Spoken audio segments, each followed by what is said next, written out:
Hello, hello, hello. Okay, are we working? We're working, we're working. Okay, sweet. It is always fun when literally as you're moving your mouse over to click the go live now button, the power goes out. Literally, I missed a call. It's probably scam. Yeah, the power legit like went out like just before going live. So the computer turned off, printers turned off. Turn the light back on. Oh, my light probably fell. I gotta fix my stupid light. 1 second here. I need my accent lights. What kind of YouTuber am I if I don't have obnoxious accent lights in the background? Find the spot. Start spinning. Come on. There you go. I want my glowing rainbow spinning. There we go. Okay. That's how I know if the power goes out. That's one of those little lights that like it's magnetic and it rotates and it floats. So if my power ever goes out, that light falls down. So that's how I know if the power ever goes out at my house. No overlays. Oh yeah, I was recording stuff. Overlay. This camera work? Oh. Overlay. Oh, you know why? Because refresh cache. There we go. There we go. Now overlay's working. Because overlay wasn't working because I fired up OBS. I fired up OBS before. It sucks. I need to get a little UPS for my my internet.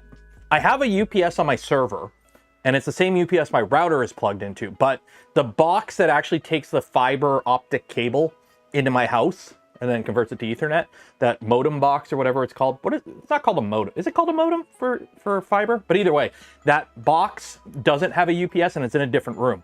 So when the power goes out, it takes like 5 to 10 minutes for me to get my internet back once the power comes back online. So it's kind of annoying because like the power can go out for 10 seconds, but it's still like 5-10 minutes before the power I actually get internet back, which sucks when you're waiting to stream. So I fired up OBS and it was trying to talk to a server that it couldn't talk to. So it took a minute for it to wake up. So I had to refresh it. So yeah, I need to get like one of those little itty bitty UPSs for that. Did power recovery trigger on the Prusa? It did. I only have one Prusa printing right now because these are all I have left. I have 6 parts left to print for the Gundam, other than the backpack. The backpack, I'm trying to figure out what I'm going to print it on because I think I've run out of carbon fiber PETG, so I might just use black PETG. But for the actual body of the Gundam, I have 6 pieces left to print, but they're all like parts like this that are kind of big and need a ton of support material. So I can only print them on the XL because I don't want to waste all this in CF PETG. I don't want to waste it, right? I don't want to waste perfectly good filament for a support material when I can print it on the XL. So it's going to suck because 4 of those 6 pieces I have left, the other 2 that are printing right now are this. And the print did resume just fine on the XL, which is nice. Another reason I'm using those instead of my Vorons. My Vorons none of my Vorons, except for the Vorons, the 2 I have inside that are on a UPS, have battery backup. So if I lose power on a Voron print, I lose the print, which kind of sucks.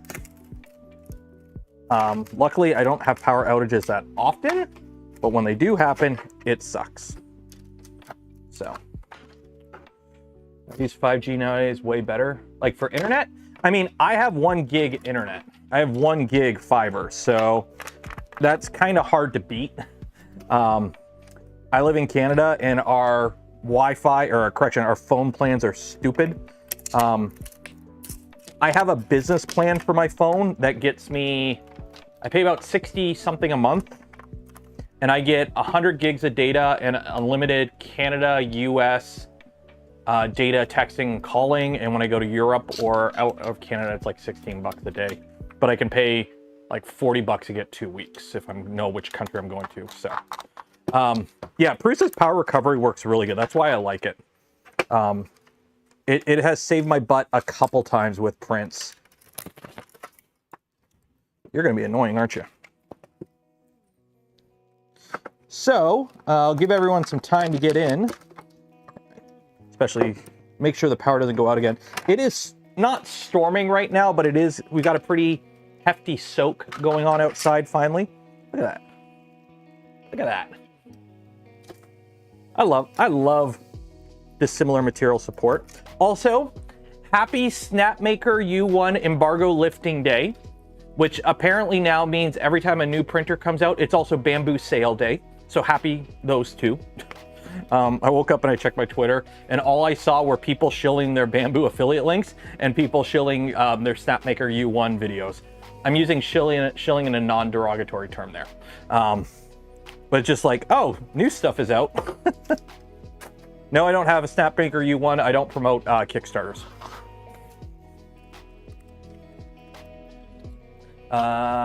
Means power recovery is basically you can, there are ways to do power recovery with Klipper, but essentially you need a separate board that has like a capacitor in it or something, enough for it to run the printer to know that, oh shit, power went out, save where I'm at, make a note of that, and then safely shut down Klipper. And some printers have it, but usually it's off the shelf printers. I don't know if anyone makes a drop-in board for custom printers. I think some of the off-the-shelf Klipper printers use it though. Normally these just peel right off, but because there's dowels in here, I gotta like shimmy it off. By the way, you like my Gundam boots? It's raised 7.3 million. I really don't care about how much a Kickstarter raised. A lot of it is fake anyways. Companies will fake that number. Really, it's really easy to fake that number. So it's marketing. It's all marketing. Thomas gifted 50 community memberships. Everyone, thank you, Thomas. What the heck? Are you okay, Thomas? Everything okay? Everything okay? Appreciate it. 50. That's almost as many. That's 5 zeros. What the heck? Thomas. Cheers, Thomas. Well, that means 50 of you get to hang out next week when we do our members only live stream. We're probably going to be building Gundam stuff, just so you're aware.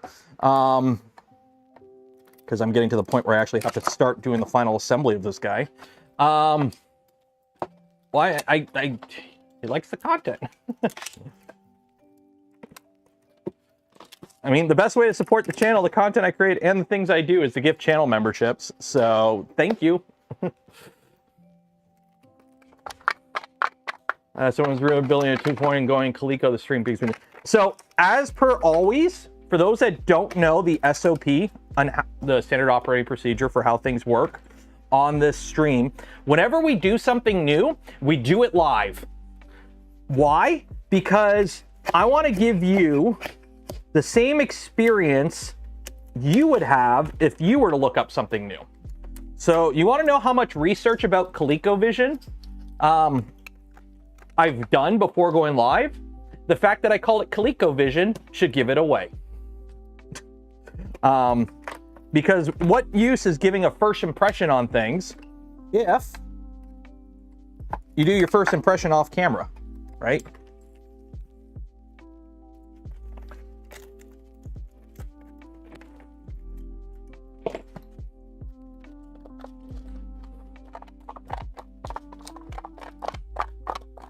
Austin, as it is, I can't help but think. I mean, if they did not mean, I'm pretty sure you can refund it. If they meant to gift 5, while I would be disappointed, don't get me wrong, I fully understand if they meant to do 5 instead of 50.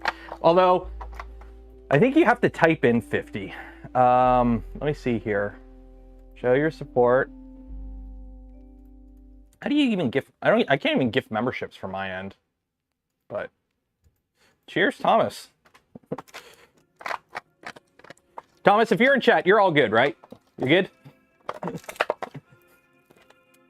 I mean, it's funny. I used to be like,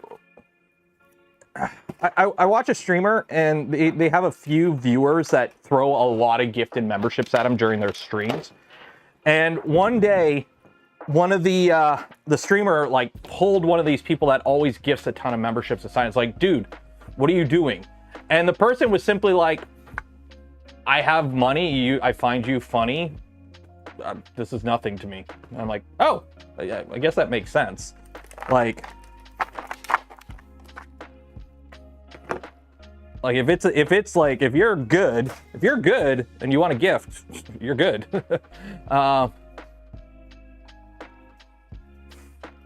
It's a typo. I always put a typo in the pin message because it's funny. Why are we checking out Calico? Is there... so we have a printer that we've been doing mods on, the Seabore, and we've recently upgraded it to the whatchamacallit, the takeoff tool head, and it's got a bunch of other cool stuff on it. And part of that upgrade is we're going to be installing Calico for KLIPPER. This is the upper thigh, if you're wondering what this is. So this is the upper thigh of the Gundam.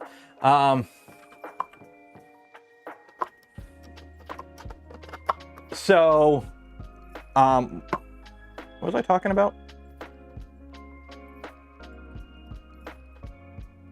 Oh yeah, so we're just gonna put Calico on it. ColecoVision, why do I keep calling it ColecoVision? Calico KLIPPER gives you some extra things that mainline KLIPPER doesn't have in terms of options when it comes to configuration. It gives you it allows you to do MPC heater control instead of PID heater control.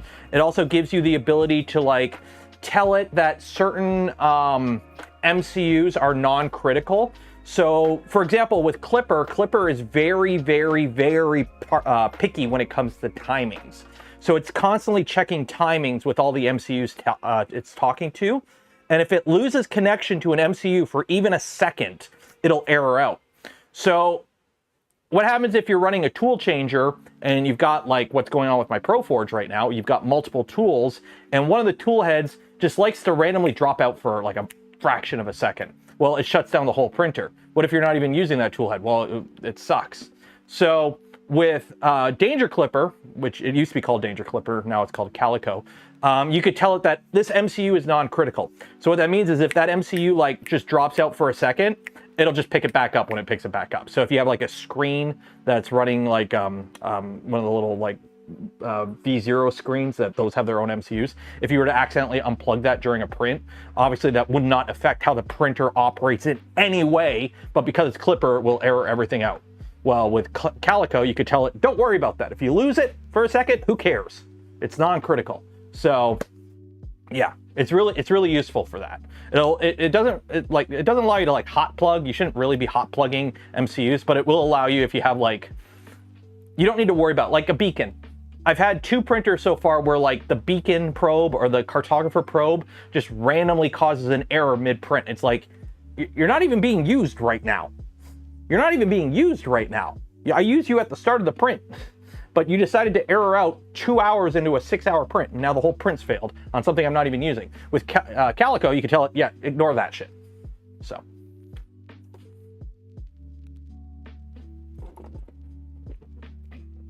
Also, I got my coffee. Steve Nobbs, thank you for becoming a member. Cheers and appreciate it. So let me move some stuff here. This is the base for the Gundam. This is what, I got to put some poles in it. This is what the Gundam will stand on, or at least this will hold up the main body. This weighs about 3 kilograms of plastic right here. So that's that. And then we have our boots. So for those wondering how much mobility I have in the foot of the Gundam that we're building, I did put a short out. So if you want to see how these went together, I did put a short out yesterday. But we have the toe, still pivots, the heel pivots. So we actually do have like, you know, actual adjustability in that. And then the ankle pivots, rotates, this rotates, and then this moves up and down. So you can, you know, it can be in a walking position. You know, it's about to run. So you actually have a decent amount of movement. And then look at the foot tread. It's pretty cool. So I got to move these guys because these take up a lot of room. What? No waifu water? I got my waifu water right here. Gamer subs. Use code Canuck. Save 10%. So now I got to put these boots somewhere. Big boot goofing. Damn, Daniel, what are those? Why, they are RX 78 2 feet. They're gonna go on the ground. And I had to bring the parts of the Gundam that I already have built inside because I came out here this morning to make some room for the stream today. And a spider was trying to make a web in the vents of the RX 78. So that spider is no longer with us. It has ceased to be.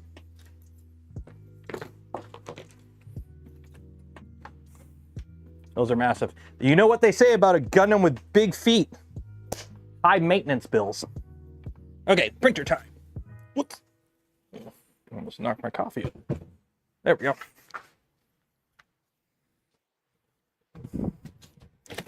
All right, let's turn the air conditioner on. It's actually not that hot out, but it's nice having the AC running. Plus, you guys don't hear the AC anyways because of the noise canceling, so it's not a big deal for you guys. Okay, hello? Hello, Taff Fox. How you doing?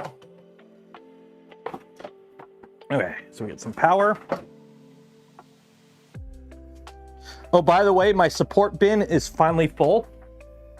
So the plan with this is all the support material that I have printed so far for the Gundam, or at least that there are a couple parts at the very beginning I didn't save the support, I threw it out, but I started saving the support near the beginning of the build. So this is entirely filled with either, there's some ABS in here, there's some PLA, and there's PETG. I think I'm gonna try and recycle this, and we're gonna see what happens, and I might make a video of that. I might actually call up a recycling center and be like, hey, I've got about 15 pounds of miscellaneous unlabeled plastic. What can I do with it? And I guarantee you they're probably gonna be like, garbage pickup is on Wednesdays. So we'll see. I'm doing good. I'm doing okay. I'm actually not feeling the greatest today. I got a bit of I woke up feeling funky. So we'll see how it goes. But also, I don't know how safe this is, but I had one of those like really crappy battery banks. That's like one of those USB mini ones. So we need to like do some soldering to this at some point to rewire this for, this is what's gonna power the LEDs in the Gundam. So that way I can actually charge it. So I don't have to constantly swap batteries. Plus this fits nicely in the spot in the head where I need to actually hook up the batteries. So, plus it already has a light switch for turning it on and off. So we're gonna have to do some soldering on that. We might do it today, we might do it on the Friday stream. Friday stream will probably be a print and chill. Christian, thank you for becoming a channel member. Cheers and appreciate it. And for gifting the community membership as well. Cheers. You have a kid, they are German factories. Yes, although it's summer right now, so he's not in school. Although last week, the wife's side of the family came down to visit, so they were down with their kids, and they have a gaggle of kids as well. So there might have been some cross-pollination of sicknesses. Okay, so let's get this movable feast underway. We'll get started with the actual content. We do content on this stream occasionally. It's not just me yapping. So before we get started though, every stream we do give away a spool of Polymaker filament. Enter for your chance to win. Why does it seem darker in here? Enter for your chance to win. Link in the video description. We'll do the draw at the end of stream, usually around 5 p.m. EST, so you got about 2 hours. And then also while you're down there, don't forget to like the smash button, ring the bell, subscribe if you're not subscribed. Check out the other links in the affiliates. Some of them are Save Somebody, like the Gamer Subs Run. The rest, they just support the channel, don't cost you anything extra. And yeah, let's get started. Also, check out Luke's Lab. Thanks to Luke's Lab for providing the hardware for the tool head for the rebuild we did on this printer. And now we're gonna see how hard it is to actually get into Calico Clipper. So I am going into this blind. I haven't set up Calico on any printers before. So this is what shows up when you type Calico Clipper. There's also a dedicated website. So the first thing that shows up is GitHub, and then they also have a website. We'll stick with the website for now. I love the logo. Wait, content. I know, I do content, right? I do content. Also, yes, yesterday was supposed to be a Twitch stream, but I was not feeling good yesterday. So I'm feeling much better today, but yesterday was kind of a write-off, unfortunately. So maybe tomorrow or Thursday we'll do the Twitch stream, because we got to finish building that Gundam, because we have an Easy 8 on the way. So I said doo-doo a few times. I'm a mature adult. I can say naughty words. But. Okay.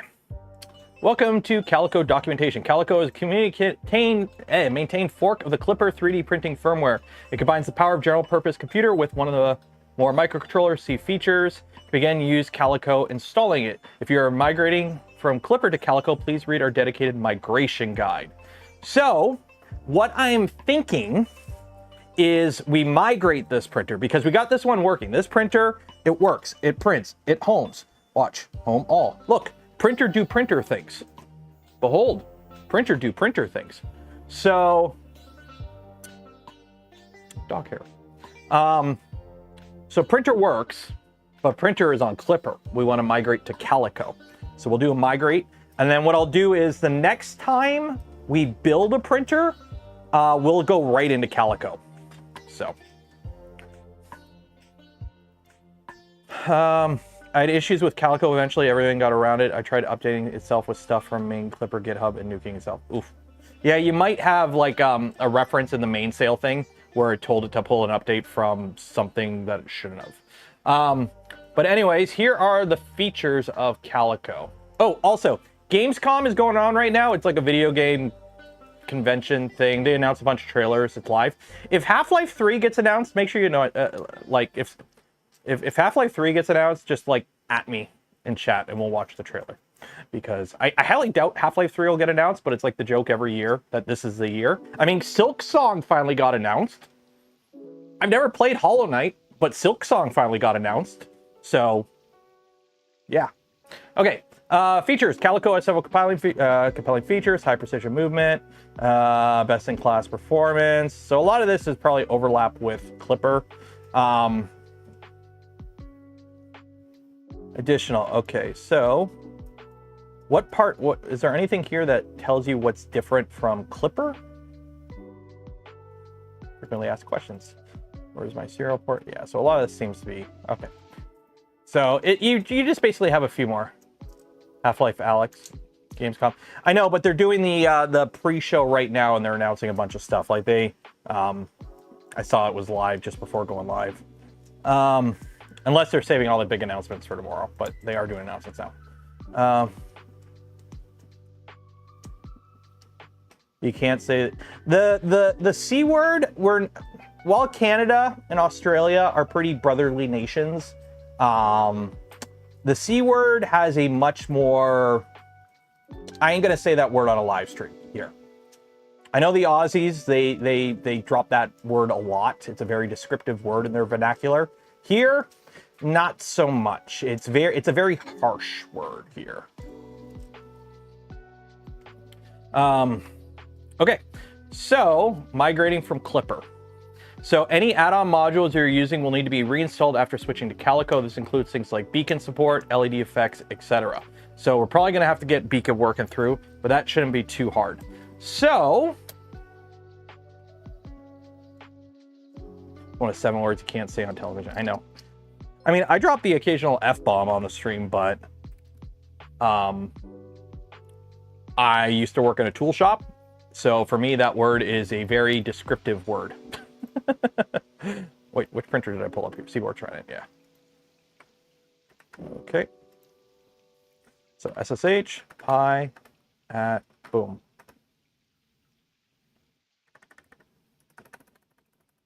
Oop. Raspberry. We're in. Okay, so we've SSH'd into our printer.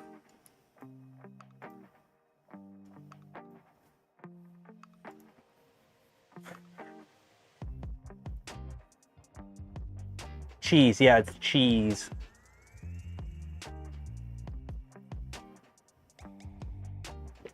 This is really good coffee.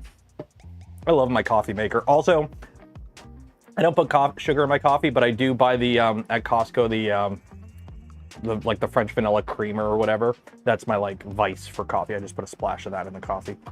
Okay, so manually clone. So that's option one. Oh, you can use KIAUH.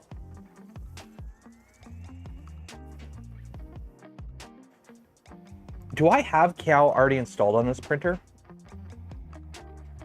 Okay, if we can do it through KIAUH, I'm going to do it through KIAUH. Okay. Do I have KIAUH on here?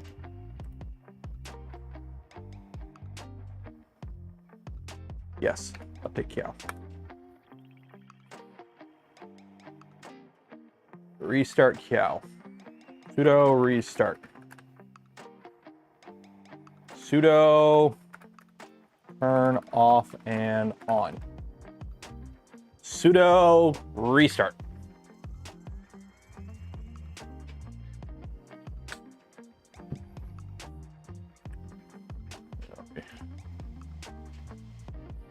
Go back up.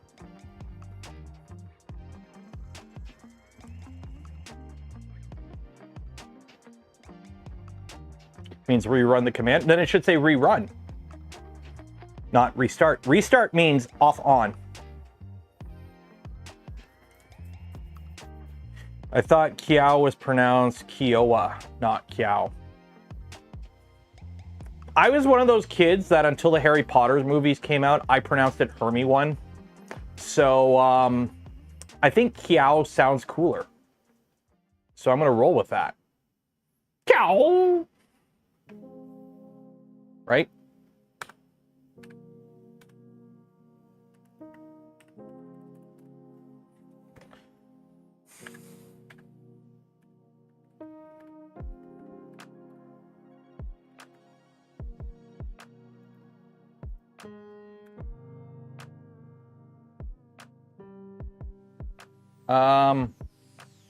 What I got a feeling I got to reinstall KIAUH.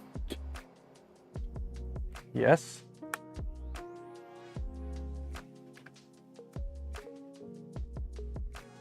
What I got a feeling KIAUH is broken. Okay, let's reinstall KIAUH.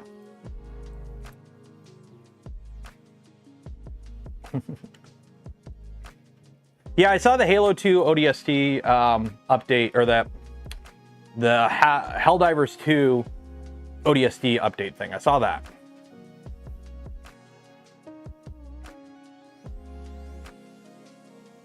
So,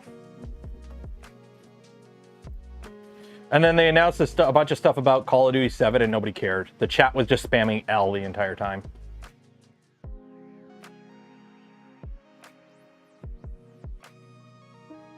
Zoom tight.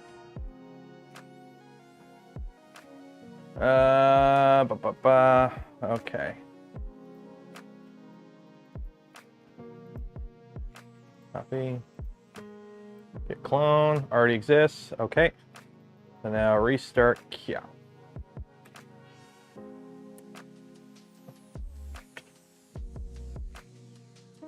What is going on here? Error, reference orange head, fatal had object. I think my KIAUH is broken.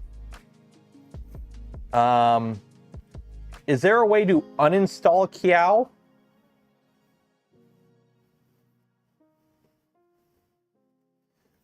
Brock, we don't trust clankers here. If you went to Google and a clanker told you that info, that's worth about as much as my belief that, you know, Bamboo will do good for the community. Delete and reclone. How do you delete? How do you delete it? RMRF/KIAUH. Okay. Spice King, you better be right. Oh. I hit no. What's this? It is recommended to keep that. No. Okay. KIAUH, blah, blah, alpha. KIAUH was completely rewritten from the ground up is based on that. Would you like to try KIAUH v6? Yes. Okay. I guess it's working now.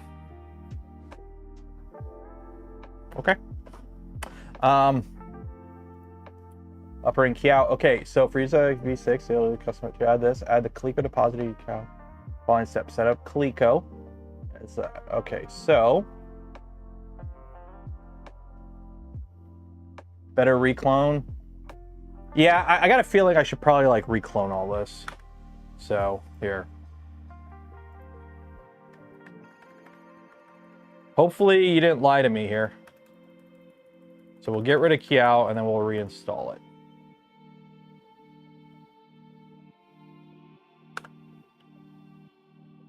So that should, yeah, okay, so KIAUH's gone. Okay, so we'll reinstall KIAUH. We'll do that.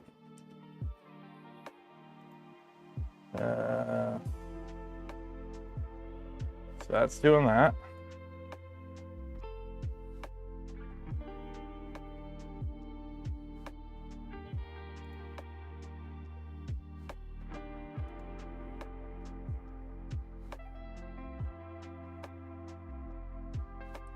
Okay. And that's that. Git clone. Now, install KIAUH, or run KIAUH. There we go. Okay, that seems a little bit better. So yes, we want to run KIAUH v6. So yes, and remember my choice for the next time. So we're in version 6 of KIAUH. Okay, so now, okay, so we're not comfortable with using Git directly v6 custom depository. To do this, add the Calico depository to Clippers using the following steps. Set up Calico. Okay, so we got to quit. Do cd KIAUH. Then copy that. Nano that. Add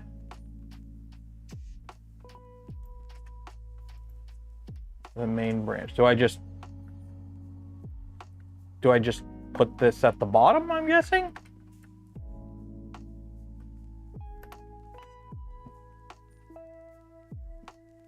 I just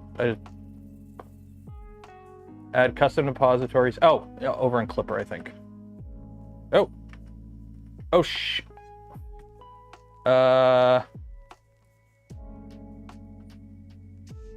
Control X.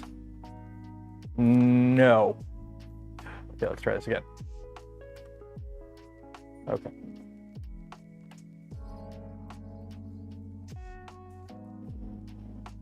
So we copy that.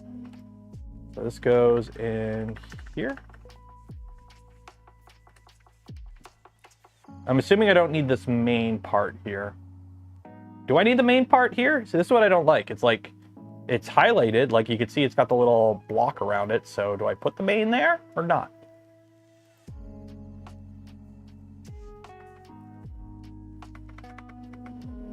Okay, for the main branch. Yes, okay. Or for the bleeding branch. Okay, we're not gonna play with the bleeding branch. Okay. Then Control X. Save. Yes. Okay. Select Calico and KIAUH.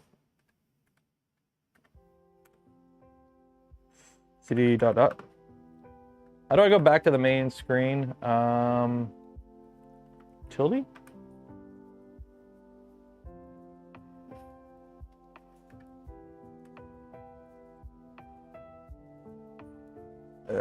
Just cd. Okay. cd ... You could tell I've used DOS. It's been a while, but you can tell I've been used DOS. Okay, so from the select settings, so S for settings. Ooh, so switch Clipper source repository.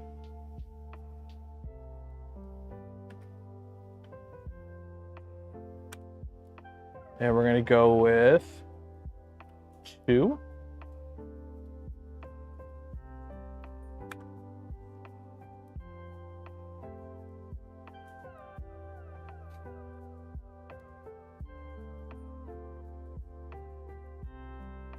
Creating backup. So I'm assuming this is the whole install stuff. Okay, so we'll let that do that.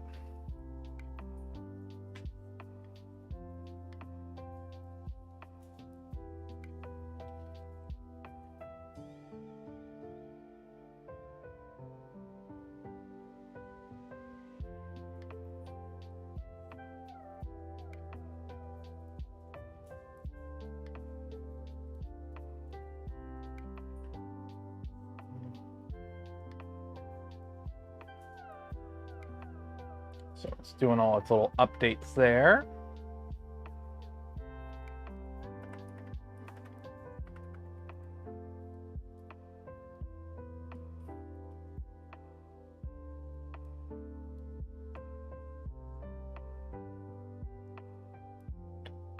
Waiting for all that.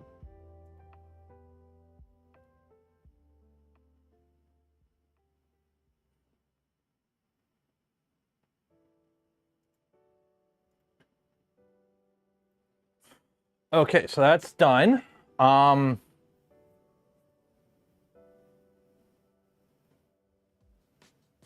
Did I back up the config? No! Probably should have done that.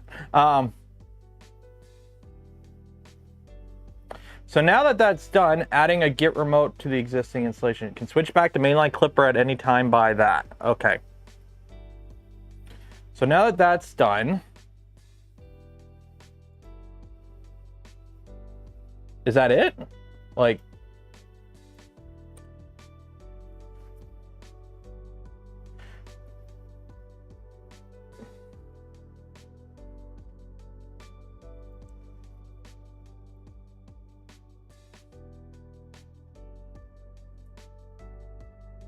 I'm running Calico now, am I? So the question is, this option RREF in section TMC must be specified. So here's the fun stuff. Calico Clipper needs a whole bunch of extra stuff. So now we got to figure that out. What is RREF? TMC drivers. Okay.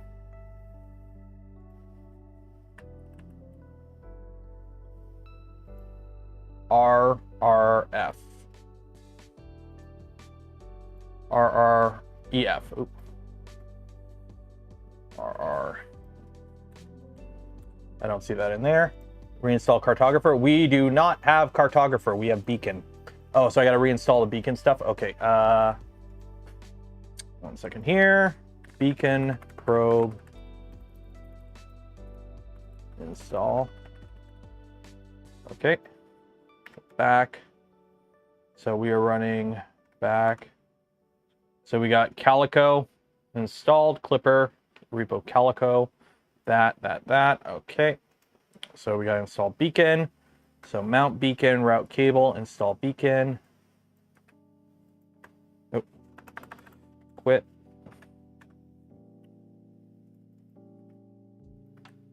Get clone. Fatal destination already exists and is an empty directory.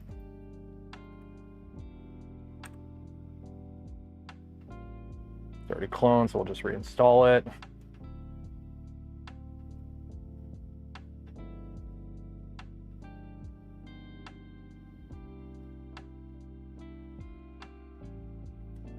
I need to specify the values for the sense resistors. Okay.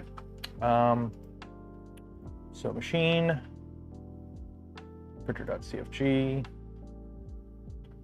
So stepper X.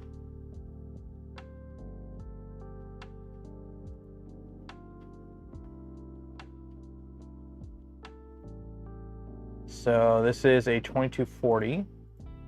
TMC 2240 sense resistor.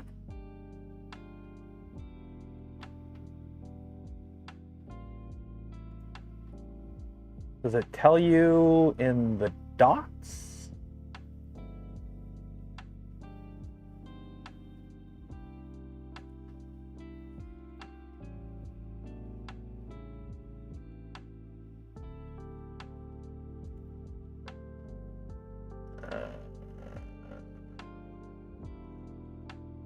on the manufacturer. Oh, that's great.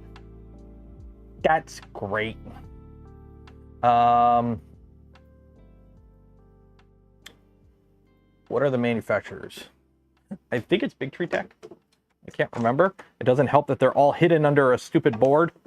Let's see here. Yeah, I think they're all Big Tree Tech. DTT 2240.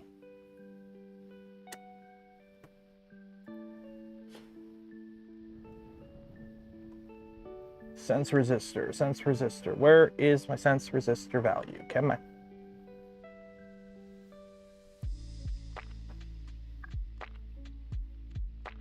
Where's my, is this it right here? 230 milliohm. I'm assuming it's 230 milliohm. Or is that, it's point, no, that ain't right. Yeah, because you're saying it's 0.110.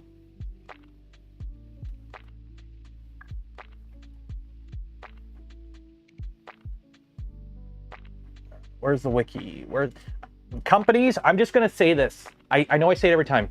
Hello, company that manufactures parts for 3D printers. When I go to your store page and I click on your product, one of the very first links should be to your GitHub or your wiki or wherever has the actual documentation for your product. Like,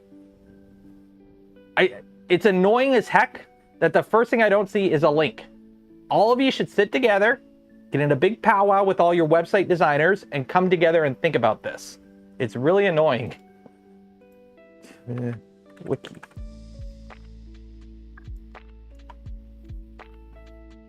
Like, because when you search for the product, in this case, a TMC 2240 stepper from Big Tree Tech, the first thing that's going to show up is the store page. And the store page has specs about it, but it doesn't have all the details like, oh, the clipper configuration or the sense resistor value. So you should have a link on the store page to that. Because it gets really annoying, especially for like controller boards where you're trying to find a pinout or something. And it's like, no, it's on the GitHub, but only if you click on the GitHub and you go through like the Chinese language portion and you find it. It's super annoying. Like, we're trying to find the sense resistor value. See, these are the stupid easy step sticks. I don't want the easy step sticks. That's a tool head board.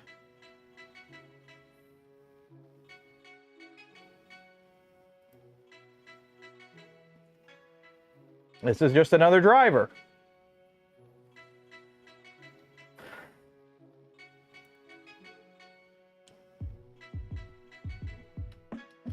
Calico site has examples. Configuration checks, verify that.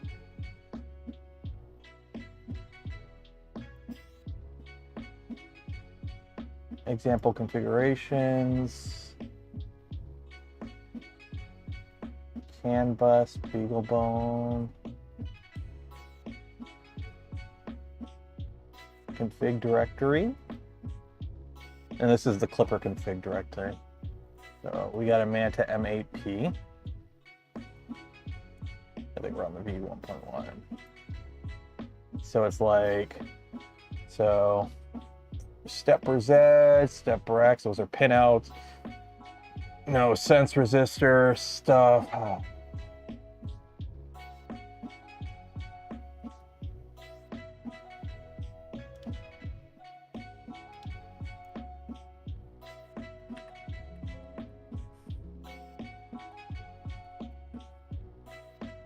Yeah, but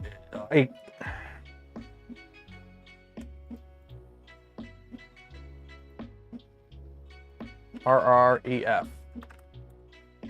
Okay. Okay, so the RREF parameter for TMC 2240 is now mandatory with no default value. So give me an example of it. This is the only reference to this in the entire thing is literally this.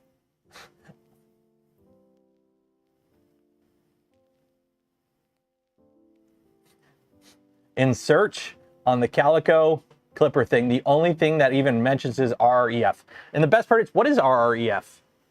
What does RREF mean? Why do I need it? Who is RREF? Why is RREF? I don't know, but I need it. Oh, this is fun. RREF. You think it's 1200? Why do you think it's 12,000? The Seaboard Ox. Seaboard Ox wouldn't have it, I don't think, because we have the Seaboard config for Clipper. Now we've switched over to Calico, which is completely different. And Calico requires a bunch of extra stuff. So it's kind of like, now we need to figure it out. You see 12K and R1 for IREF. I mean, fuck it. What's the worst that'll happen?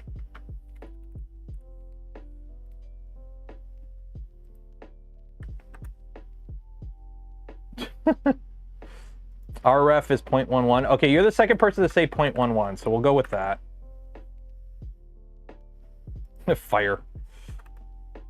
0.11. And I'm assuming it's probably going to want it for stepper Y as well. And there's... We got two motors here.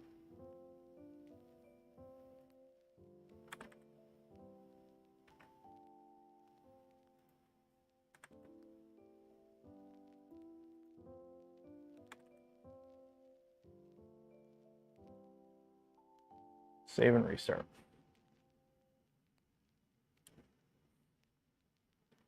TMC 2240X must have a minimum of 1200. Okay, so maybe it is the 1200 value. Okay, so maybe it is the 1200 value. It's got to be a minimum of 1200. Okay, well, 1200.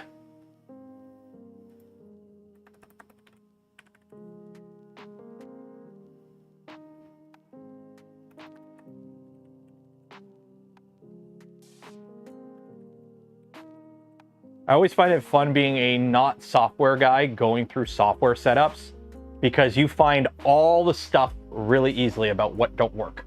Okay, sense resistor must be specified. Okay, so now it's making a bit sense. So now we need to put a sense resistor, which is 0.011.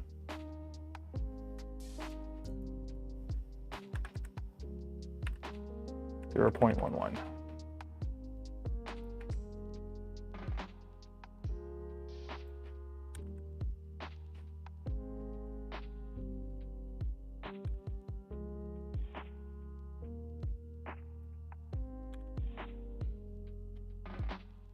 $12,000. I have 12,000 there. That is 12,000.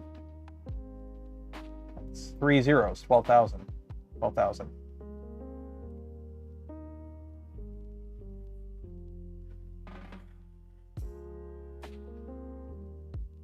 Okay, so now what is it erroring out? Sense resistor and 2209s must be specified. Okay.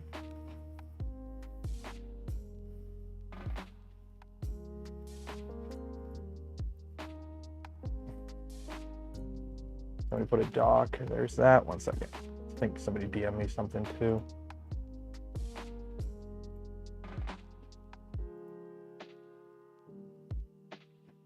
Okay, so 2209 sense resistor, TMC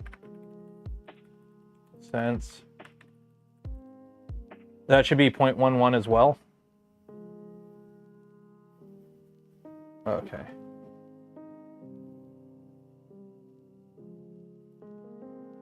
Yeah, so stepper Z. So we'll I think it's 0.11 as well for Z. That sounds very familiar. Stepper Z.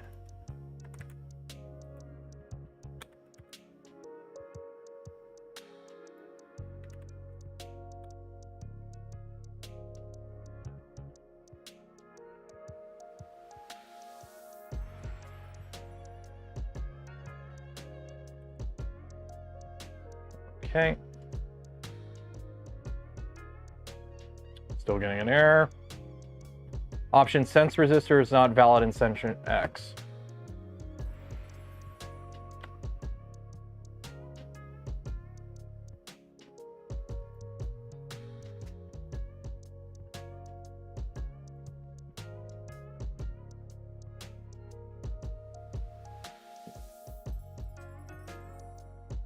I thought you wanted a sense resistor value there. No, it's not the value. It's saying it's not a valid section.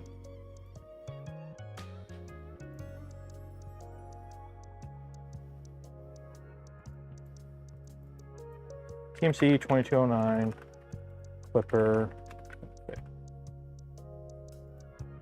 Or 2240, shoot.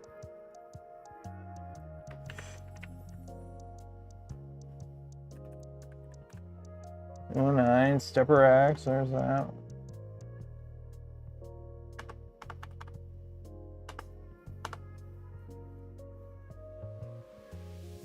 Can't have both RRF and...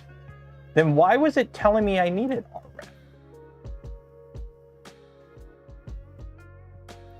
Okay.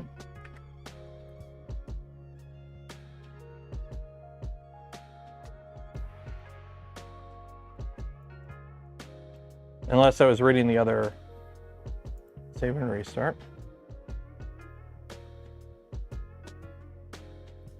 Oh, okay. So I think I was getting my 2209s and my 2240s mixed up. Okay.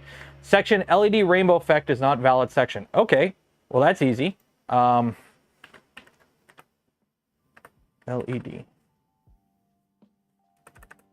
Rainbow.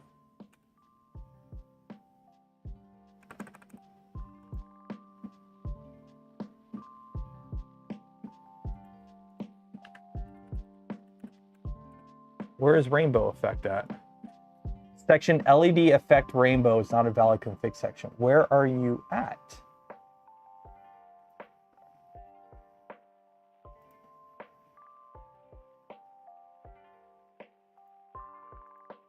Well, I don't even have LEDs on here. LED, RGB lights.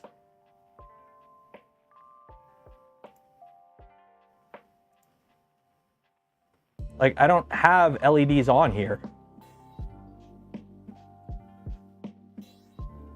This is printer.config, right? Yeah, I'm just gonna delete this whole RGB section. I don't have any RGB LEDs on here at all. Like, they don't exist. Yeah, I got no RGB on here at all. Failed automatic reset of MCU.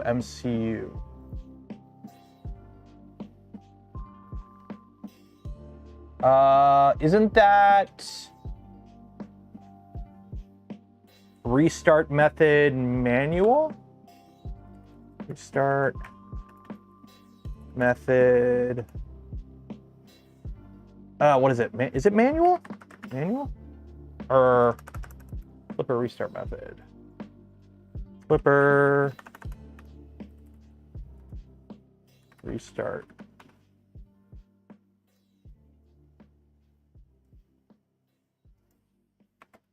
Okay. Is it command? Oh, is it command? It's command. Okay.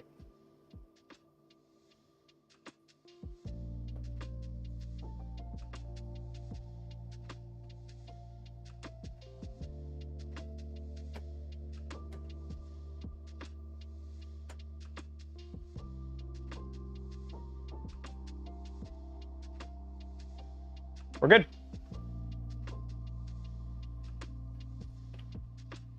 We're live. So now, what do we do now that we have Calico? It's like, okay, cool, we're running Calico. Now what? We can do MPC. We can do MPC for the heater. What does that mean? I don't know. Let's find out. So, changes to default Clipper. Force move is enabled by default. So you can just enable it. Respond is enabled by default. Exclude object is enabled by default. Additional options. MCU is non-critical.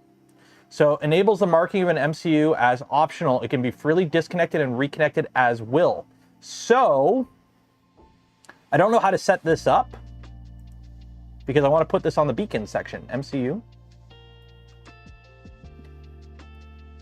So you can basically go in here. Let's go to beacon, and I can add this and go true. Is it capital? Yeah, true. So this means if I am printing now and I happen to lose connection to the beacon, that means it don't give a shit. It just keeps on trucking, because who cares about the beacon probe when it's printing? Obviously, you want to care about it during a print, but like something like the screen, if you're running like a V0 screen that has its own MCU in it, and you don't want your printer to shut off if you unplug the screen for whatever reason, it won't shut off anymore. So we'll put that there for beacon, and we hit save. So now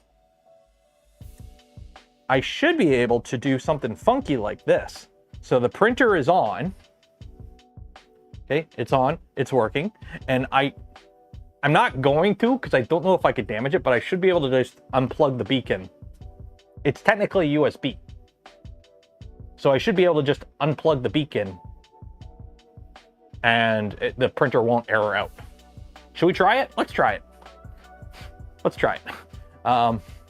If it works, it works. If it don't, it don't. But which one's the beacon again? It's this one. So if I were to accidentally unplug the beacon probe, oh, look. You can see it right there. You can see the wire. I've unplugged my beacon probe. I'm trying to get it in view. There it is. You can see the beacon's unplugged. Look! Clipper don't care. Calico don't care.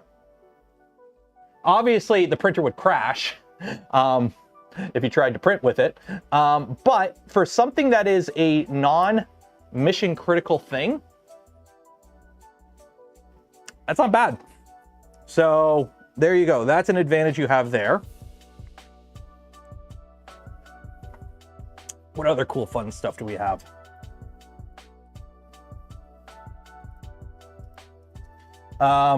Danger options. New options to adjust Calico values that were previously hidden. Ooh, what are the danger options? What do we got? What do we got? Error on unused options. True. If an unused config option or section would cause an error, if false, will warn you, but allow Calico to still run. Ooh. So you know how Clipper, if you get an error, it's just like, nope, you have an error. Fix your error and then resume. Calico don't care. Allow plugin override, single MCU timeout. So these are all options that basically take the training wheels off Clipper. So it's very much Thar be Dragons type thing, if you don't know what you're doing. But there you go. Additional kinematic versions enable per axis acceleration. Ooh.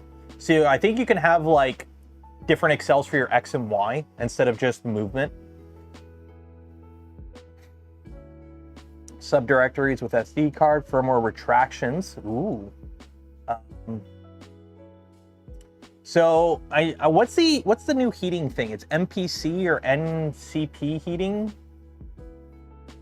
Heaters, fans, model predictive control. Here we go. This is what I want to play with. So this is, let me rehome the printer here. Let's see if it actually does rehome properly.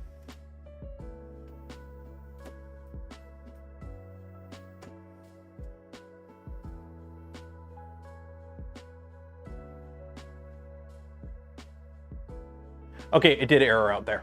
I probably do have to do a reset. Yeah, we did.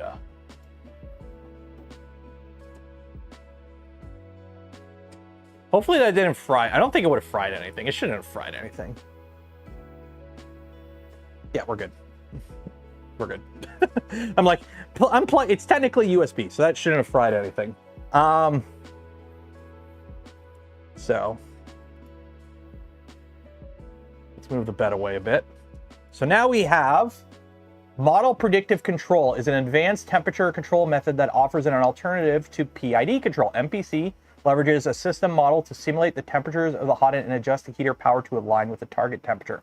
Unlike reactive method, MPC operates proactively, adjusting in anticipation of temperature fluctuation. It utilizes a model of the hot end and considers factors such as that.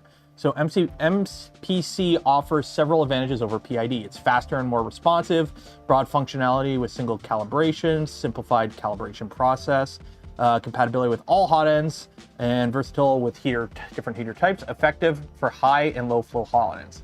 So caution, the features portion of the 3D printer can get very hot. All standard Calico warning. So basic configuration. So you have control. So let's go here. Let's go here. So let's go back, machine. So if we go to Jupiter front, so control, we change that to MPC.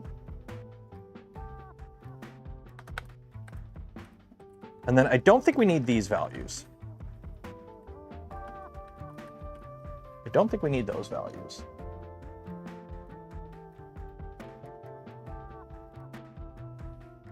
Oh, error. Heater power and extruder must be specified. Okay, so we go there, front.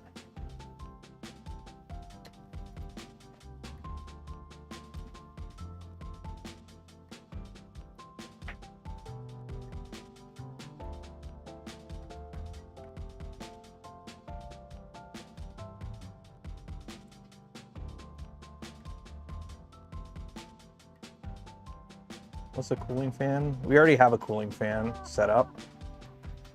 Or we don't have a cooling fan, it's conductive. Okay, so heater power, we need 100.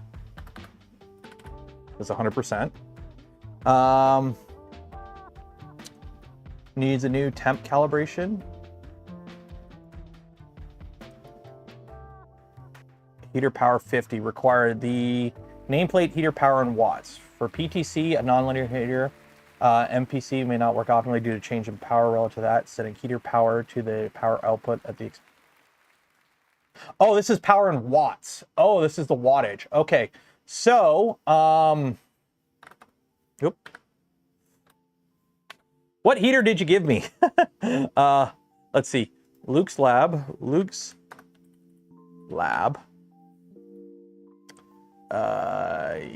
Heaters, 3D upgrades, hot end parts, tube. So I have a tube air. Well, you know it's a conductive, you know it's like running conductively.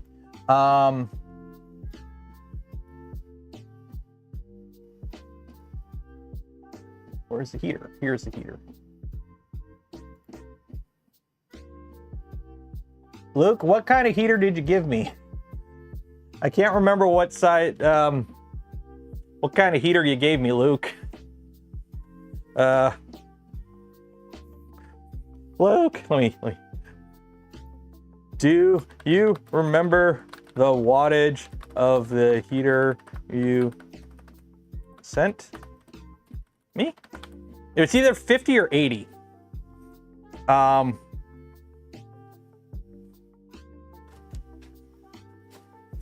Knowing Luke, he's probably at home having fun with his, had a shop playing with his new CNC lathe. I think it's 50. I'll leave it at 50 for now. It might be 80 watt though. I can't remember, and I don't have the the shipping box he gave it. You can get rid of a bunch of this shit. Okay. So we got that. So the heater power, cooling fan, default value, nothing. Cool. Filament density. Just leave it. Filament heat capacity, sure.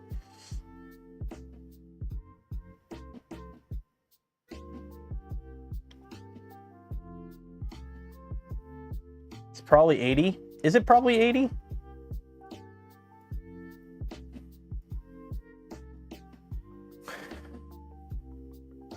What's the difference between the air and the conductive? They have the conductive, not the air. I don't think it really matters when they're both attached to the takeoff.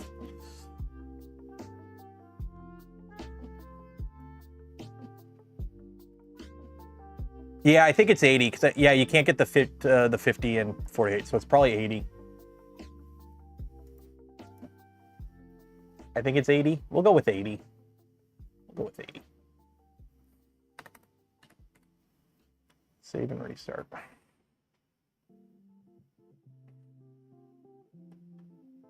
Okay.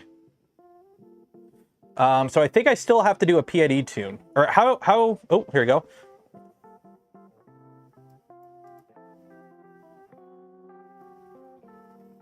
Oh, so, see, this is the part that is a bit annoying.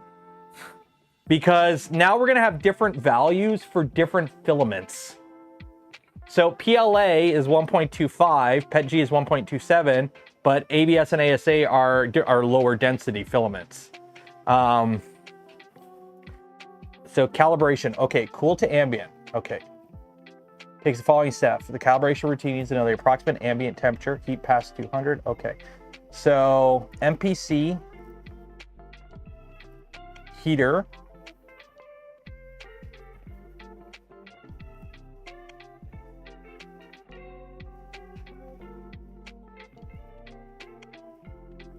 so,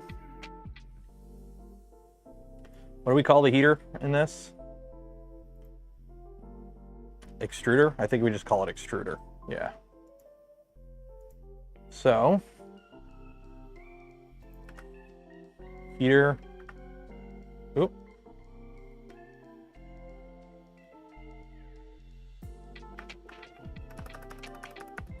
Extruder. Target temperature 250. Fan, what is a fan breakpoint? Fan breakpoint value, default 3. Set the number off fan, set point, tester, and calibration. Arbitrary number of breakpoints can be 7, or can be specified. 7 would default in 16, 33, 50. 100. It is recommended to use a number that will capture one or more test points below the lowest normal. So for example, if 20% fan is the lowest commonly used speed, using 11 breakpoints is recommended to test 10%. Okay.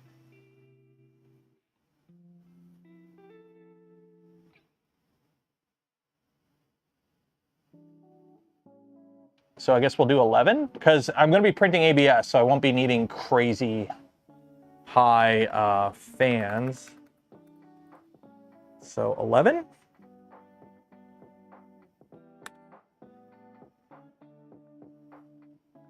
Waiting for heater to settle at ambient temperature. Okay. Performing heat up test, target is 200. Did I set 200? I thought I said 250. I did 250. Okay, so it's going to 200.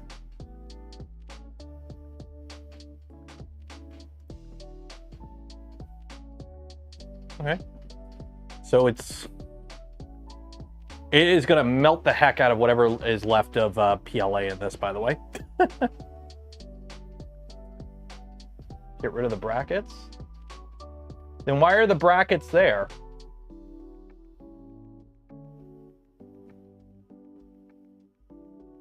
Like, why would you have the brackets there if I don't need the brackets?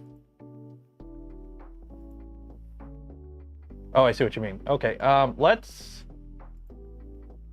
kill this then. Showing that it's optional. Okay, so I'm assuming if I ran it without the brackets, it wouldn't work. So now we gotta wait for this to cool back to ambient.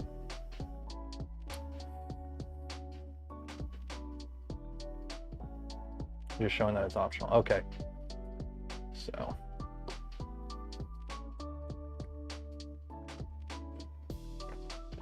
Let's cool that hot end down. Go.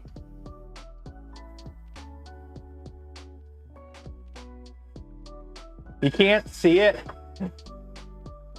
See the little bit of PLA dancing?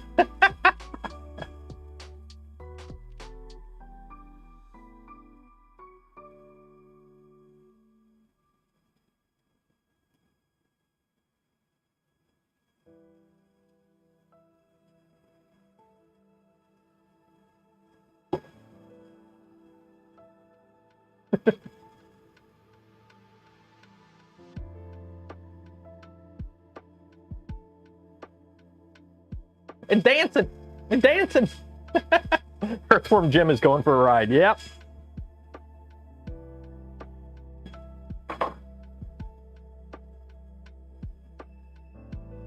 Why do I have this?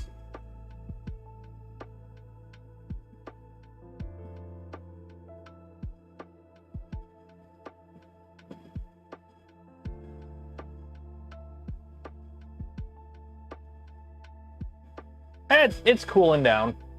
It's cooling down.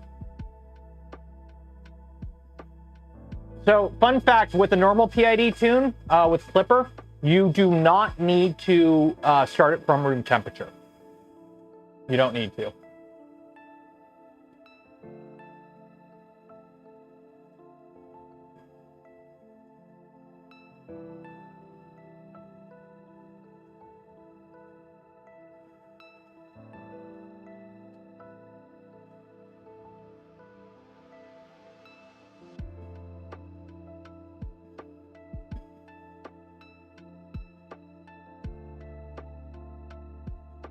Oop. New Silent Hill game. That's cool.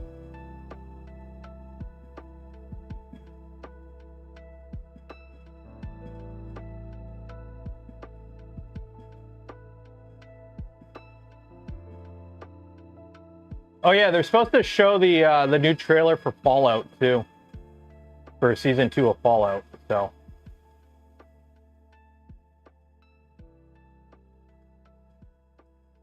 Every time you talk, the sound of the cooler screaming comes in the background. Yeah. Good old noise canceling. Down to 86 degrees, so. I mean, I could just pour some ISO on it. I'm sure that will cool it down.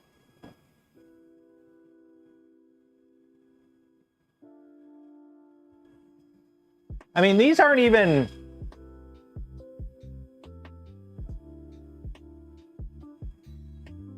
Yeah, the nozzle's still hot. Actually, I think I gotta move it up further. Here, we'll get more backblast. There you go. More backblast. Blast more air back up into it. Help with the cooling. Oh, that's helping. And now it's dropping.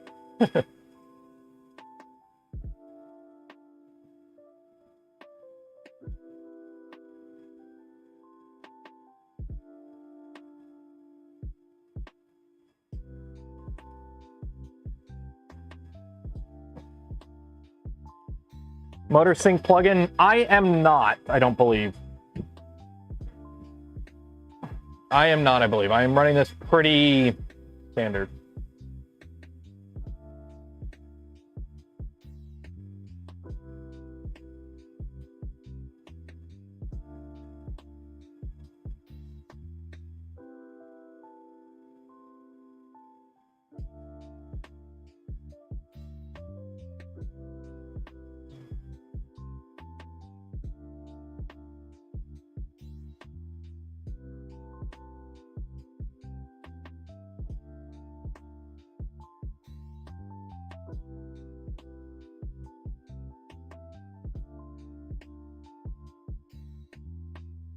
Hi, it's X from Insert Ford dealership.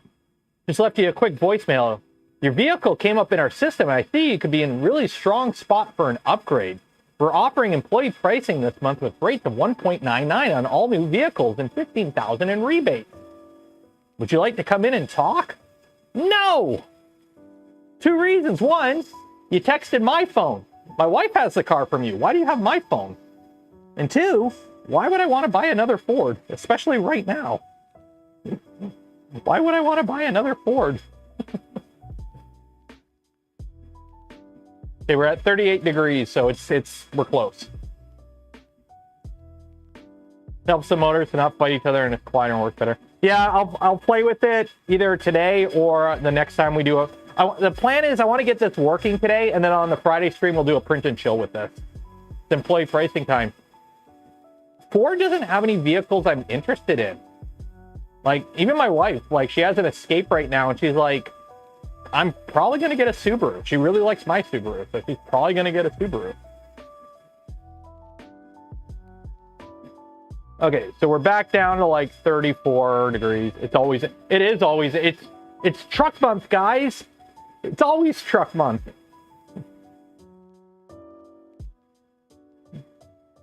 Oh, this is good coffee. And now, good gamer stuff. Okay. We are down to ambient. So let's turn the annoying blowing matrons off. Okay. So we're down to room-ish temperature. Okay, so delete the back brackets.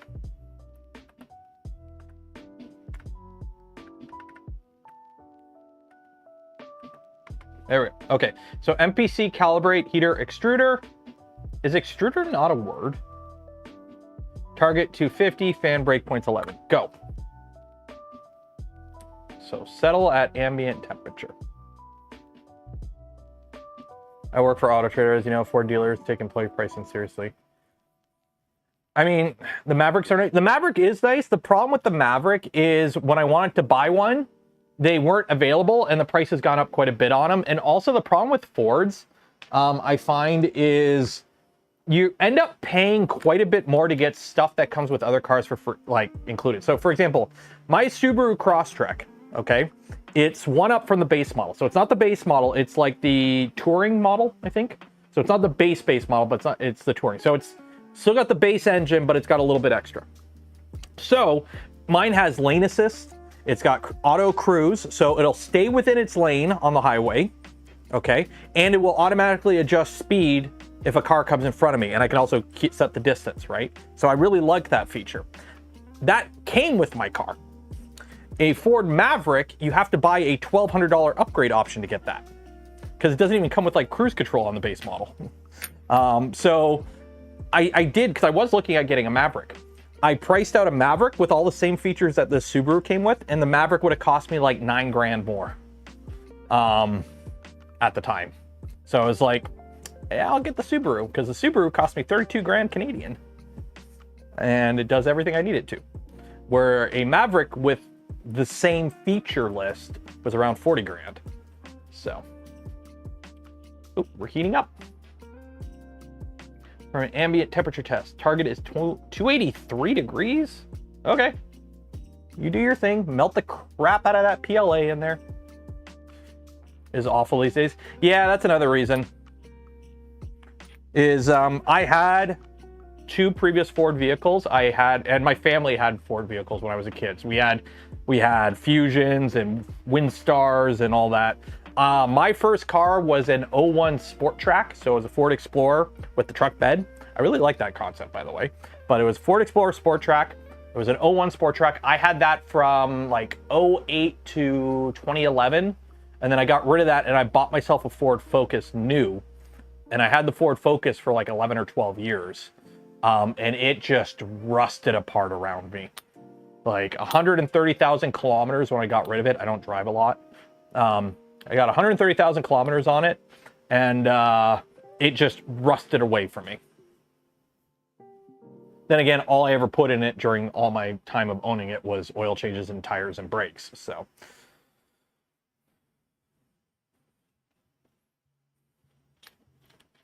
if you live in the Rust Belt, or in a place like me where we salt the roads, make sure you get your car oil sprayed often.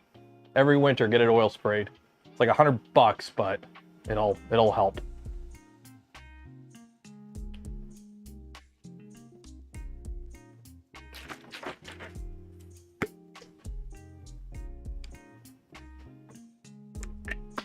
Good old. I don't see any Ford Rangers on the road. I don't even see Focuses on the road anymore. It's like Sunfires. Where are my fellow millennials at? Hey, remember when you were in high school and like all your friends had a Pontiac Sunfire? Where are my millennials at? You don't see Sunfires anymore. They're all gone. They all fell apart. The Sunfire was like the Fisher-Price my first car where I lived. A lot of Rangers here. Not where I'm at. A lot of them haven't lasted.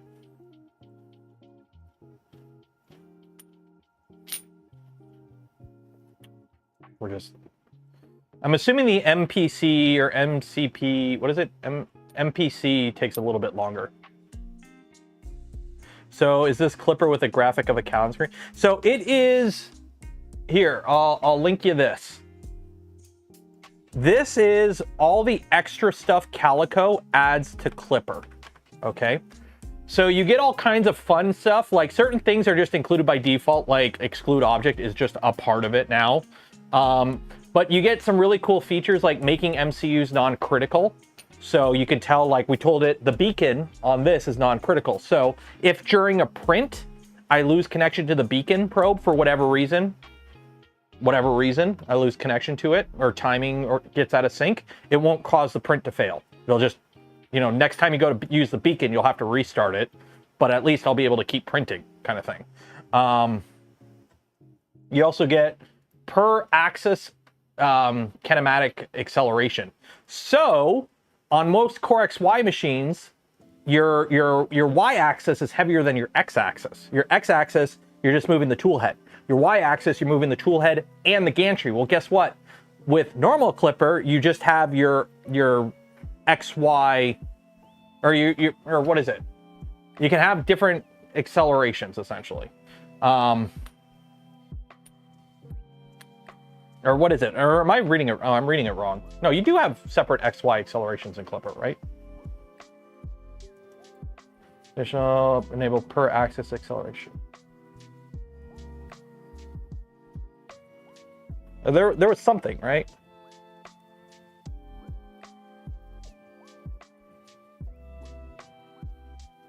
Scalable XY Excel. I can't remember what it was, but yeah, basically it gives you more control over your accelerations. Where am I thinking X and Y are different? Anyways, Canvas query, bed mesh check, residence tester. Oh yeah, we got to rerun the accelerometer as well, because we got a whole new tool head here.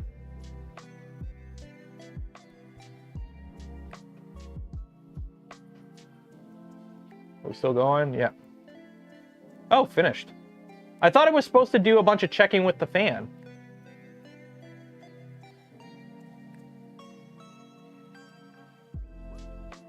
Okay. Save config.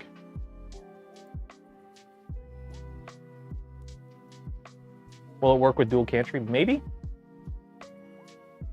So now we have to do this with the bed as well, I believe.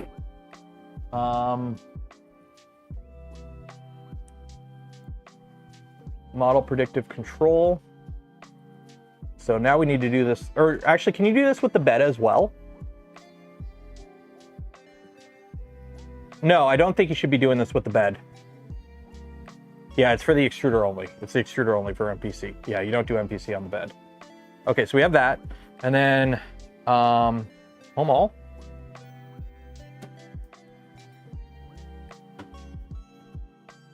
Let's do a shaper calibrate. So we got a whole new tool head on this.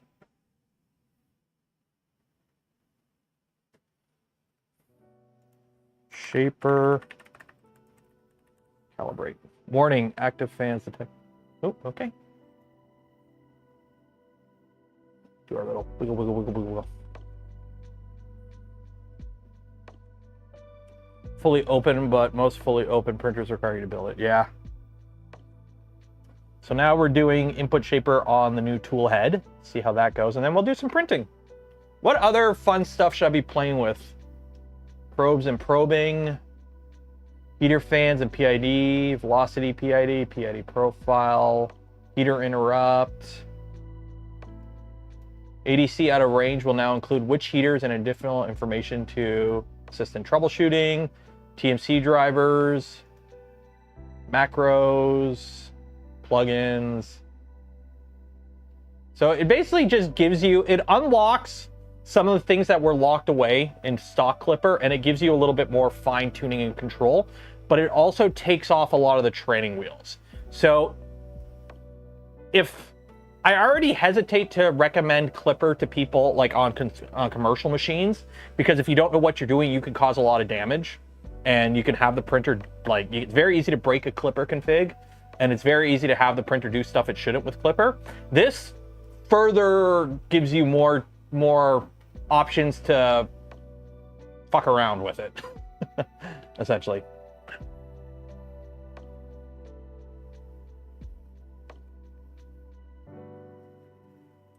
Hey, zombie, how you doing? What are you bringing to 3D Printopia? You figure out what printer? Don't bring boring printers. Oh.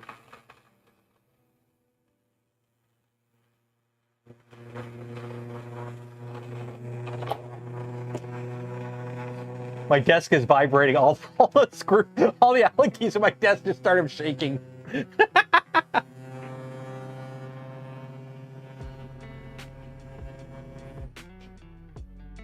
Sensorless, dockable probe, and MPC are the big things. Yeah, I've heard good things. I've had a lot of people tell me the MPC heating is very good for heaters.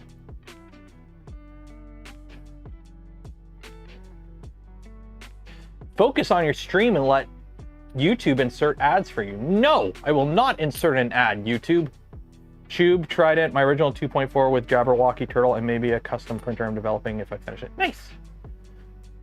So in the next couple weeks, we will be getting the Gloop printer back on the desk because while we built it and it works, I haven't done anything with it since we built it. So we got to put the panels on it and give it a cleanup and get it ready because I got to bring the Gloop V2 all the way to Bel Air to give it to the Gloop guys because I built the printer from them and they still don't have it. It's been like almost a year. But we weren't going to try shipping it. So I'm hoping US Customs doesn't have an issue with me bringing a 3D printer across the border. They shouldn't. Nor the fact that I'll have a 6-foot tall Gundam riding shotgun in my car. So.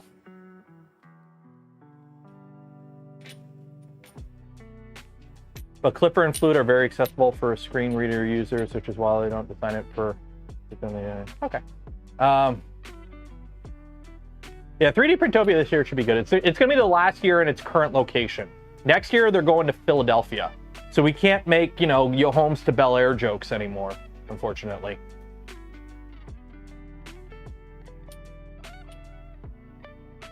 And I don't know where I'm going to put this printer. I may move this printer over here and move the Carvera over there. I haven't used the Carvera much. I need to figure out a CNC project with it. Only an 8-hour drive. Yeah, it's still a bit of a drive, but not a crazy, not that much of a difference. It's gonna suck because now you're gonna have to drive into Philadelphia. And I can't remember if the event center is like a downtown-ish area. So moving like everyone with the vans and the trucks is gonna be a bit annoying. So. Okay, so what do we get for values? What do we get for values? As per normal, I'm just going to go with whatever it suggests and move on with my life because that's how I roll. So it recommends for X or for Y, EI, and for X, MZV. Oh, wait, no. Recommended shaper type Y, EI, frequency that.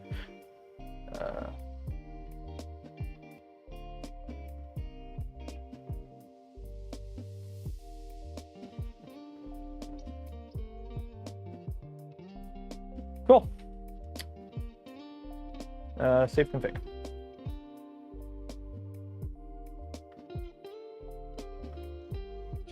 One and a half hours to Bel Air. Bel Air. Let's see. How long of a drive is it for me?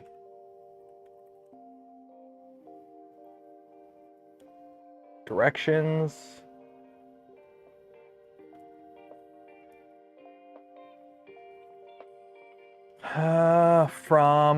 Let's do, I don't want to dox myself. 8 hours and 35-minute drive. I don't think this doxes me. I'm pretty sure this doesn't dox me at all. This is why I'm always paranoid sharing Google. It's like, I better not be logged in. I better not show my address. But yeah, so from Windsor, Ontario to Bel Air, Maryland. It is a 8-hour and 35-minute drive. I get to go through Toledo, drive through Ohio, skirt Pittsburgh, and yeah.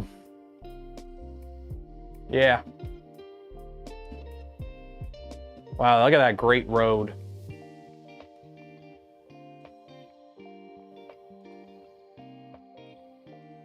And it's not even there, it's like down here. So it's about a 9-hour drive. How long are we spending customs drive? So usually, okay, so the reason I drive is twofold. One, it allows me to bring stuff. Otherwise I would have to fly. Or otherwise I would fly.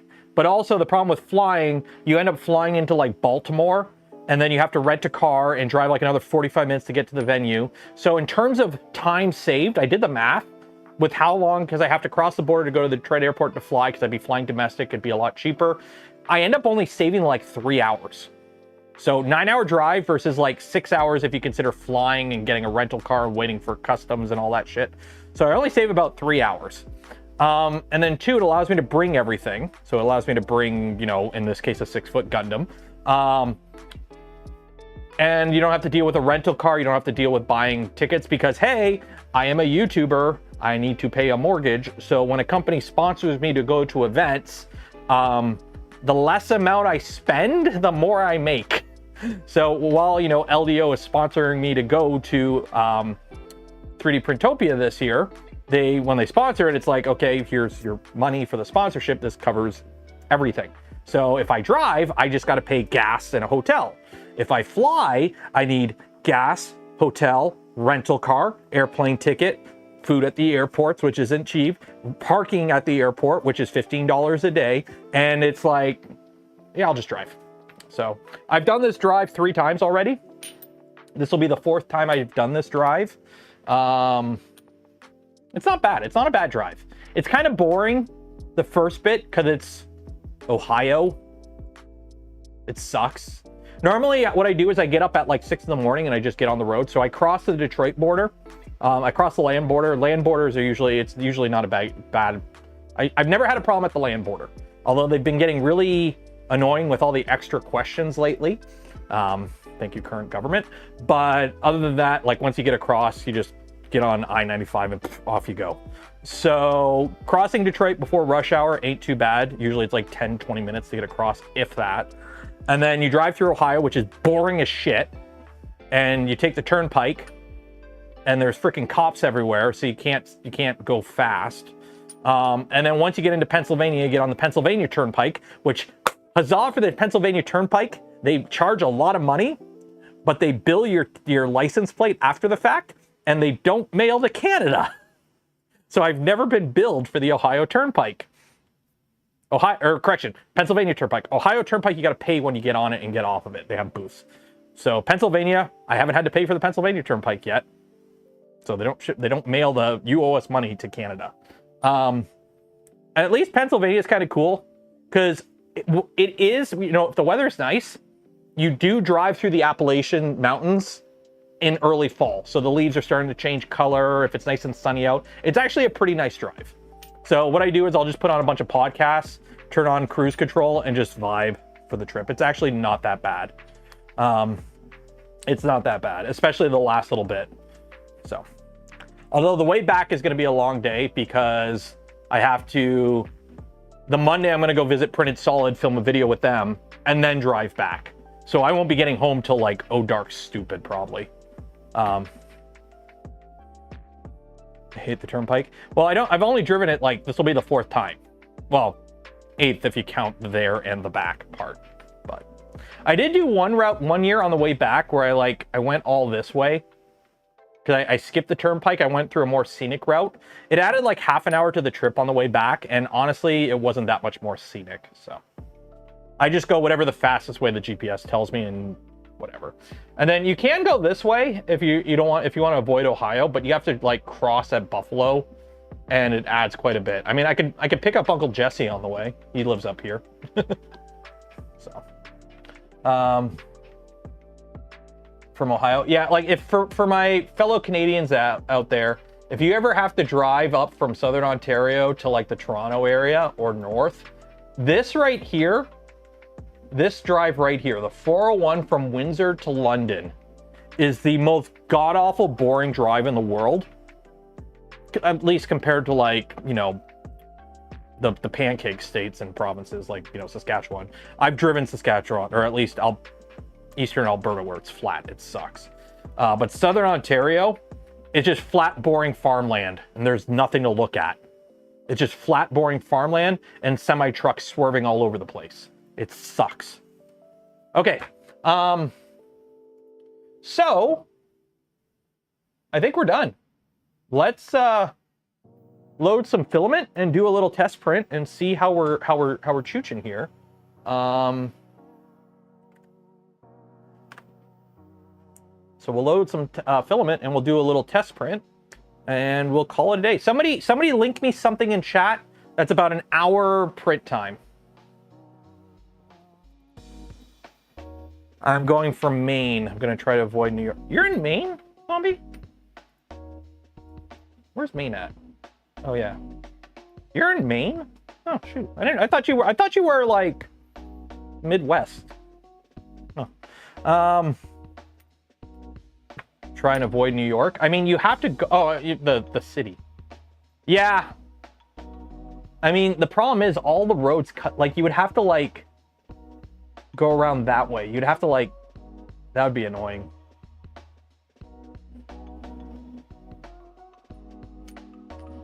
I could have sworn you were in the Midwest. Because I know like Modbot is out west now. Mandic is out west now. Like. It kind of sucks because we don't have events in Canada, but at least where I'm at, like Murph is around here, or up here. Murph is there. 3D Printopia is there. Rocky Mountain's over here, but the advantage I have is Detroit Airport is literally 45 minutes from my house. So I just go to Detroit Airport and then I fly domestic in the US and it's not bad. 417 is, dude, 417 is a great highway that charges too much. Freaking the 417 to go around Toronto is horrible because you're basically paying extortion fees. Uh-oh.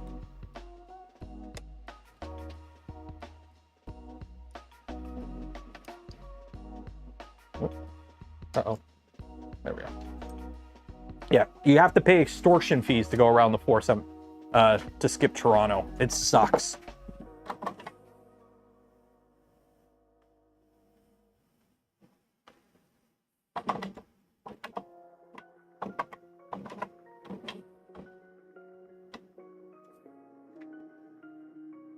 Like, that should not be a toll road. It needs to be a proper. The Montreal Turnpike ain't bad. The road they built so you can skip Montreal if you take the Trans-Canada, because I have, like, family in Sherbrooke, Quebec. So whenever we go visit them, you have to, like, you got to drive, if you take the Trans-Canada, you drive through Montreal. But they have a road you can go around Montreal now, and it's like $5-10. It's not bad at all. That's what it should be. But no, the 417, you're spending like $100 now. It's stupid.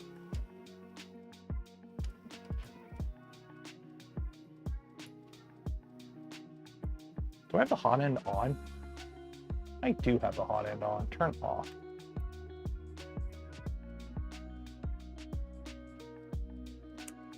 Lock the filament. There we go. Okay. So we are loaded. We need something to print now. Oh,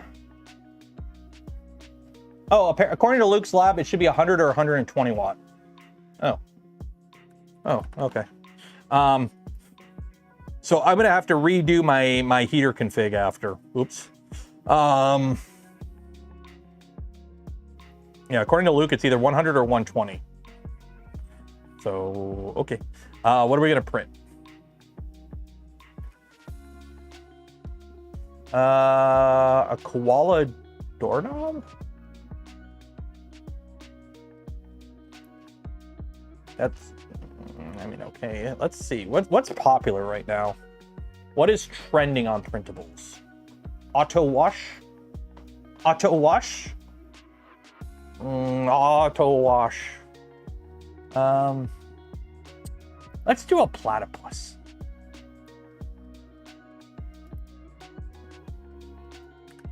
And of course, my computer shut down, so hopefully everything saved before the stream. We don't have toll roads are like not a thing in Canada. We have a pretty extensive highway system in Canada. I mean, it's one road, but there's like a handful of toll roads in the whole country. There's like one around Toronto. There's like one around Montreal. There's a few toll bridges. I think there's one in Vancouver. I can't remember. But yeah, toll roads are not a thing like they are. In the States, toll roads are everywhere. It's especially the East Coast. It blows my mind how many toll roads there are. But in Canada, they're just not really a thing. Nova Scotia has them? Do they? Where? Trying to remember.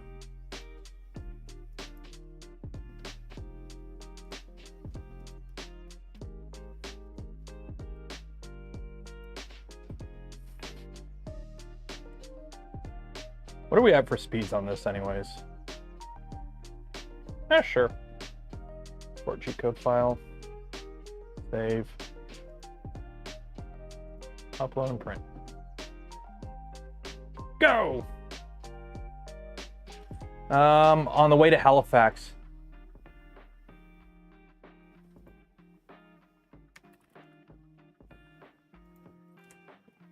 Quebecois Pass? Really?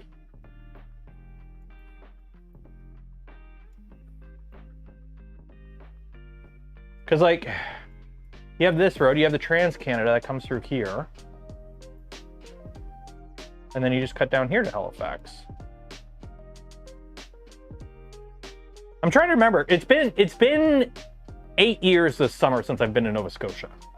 And we're planning to actually go back out there next summer because the little guy hasn't been there. I'm from Nova Scotia. I still have some family in Nova Scotia, and I love the East Coast. So next summer the plan is to do like a 2-week family trip, because we haven't done a big family trip since we had the little guy. Like, we've done like week-long trips, but we haven't done like a big family trip. So the plan is to go spend some time in Montreal, visit some family, and then go do the East Coast. So spend some time in Halifax, go up to Cape Breton Island, do the Highlands and do that, hit PI on the way back kind of thing. Do some camping in there. The only toll road is covered a section of Highway 104.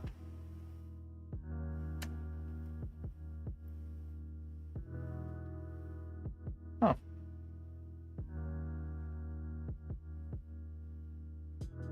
Okay, so I guess there is a highway, a toll road. But yeah, it's been like 8 years since I've been out that way. So what you do is you come in, you got to drive around the states. It's super annoying because you got Maine here. So yeah, you can't really cut across it.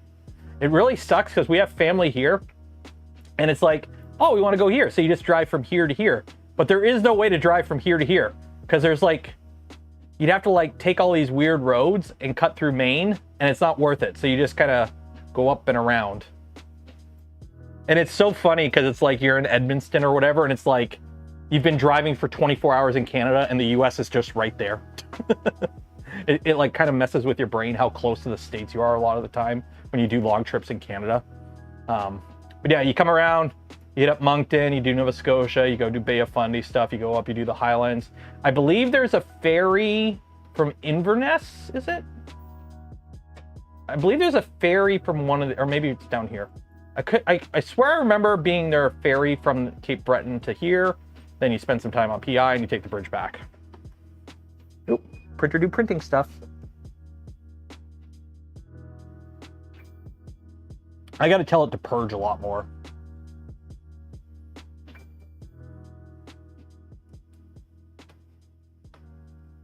Tail of the Dragon. Isn't that in California? That's the one that everyone drives their cars on, right?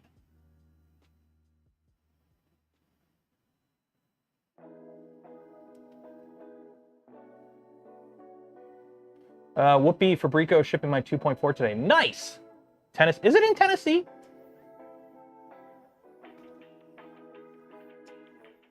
So this kind of sucks. I don't have a mobile cam set up right now. So we're just gonna do this. And you guys can kind of watch that.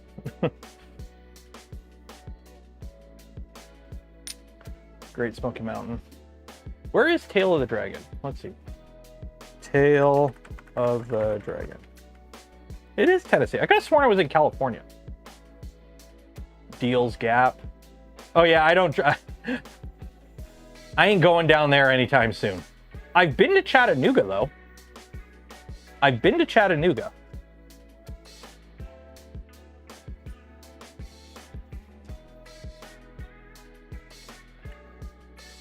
So we'll do this so you can kind of see the printer printing.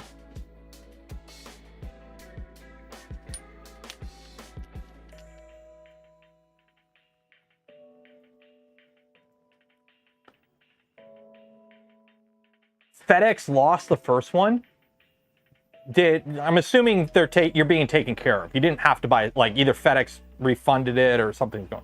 How important do you think thread locker is to use on Core XYs? The big guy, the Venture XL, has non-delocked shafts for the XY motion. They're just round shafts. And I didn't use thread locker when I put the grub screws tight. And it's fine. Okay, you need to be properly on the bench. You shake too much.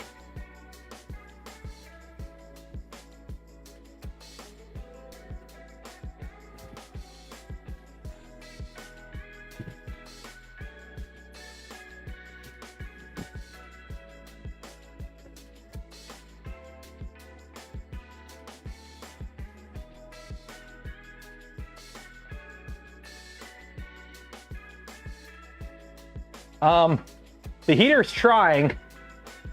I don't know why it's not doing 100%. Oh, 1 second. The heater's trying to hit 215.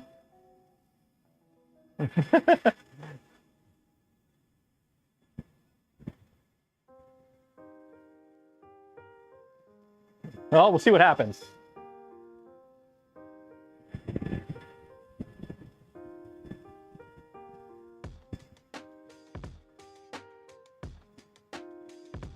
Yeah, why cross thread? Yeah, you know, why use thread locker when you can just cross thread it?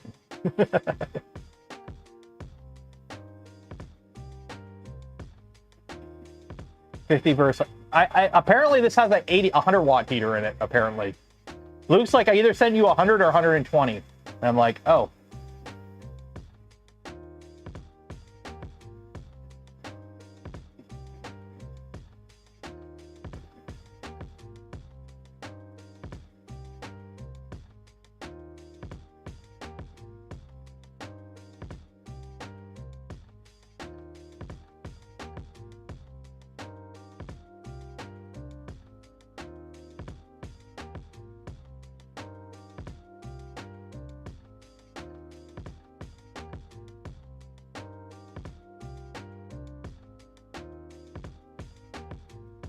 I love the look of this tool head.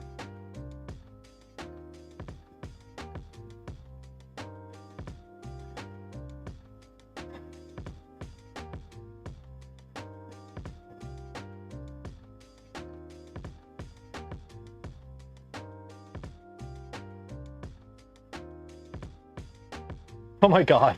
Hey.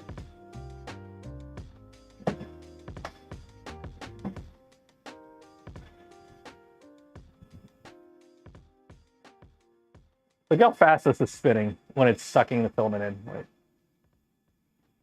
Wait. I moved the box, so it's got to pull the slack in, but...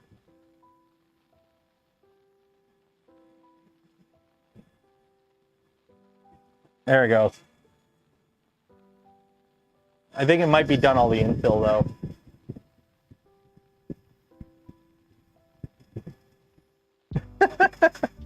It's just spinning.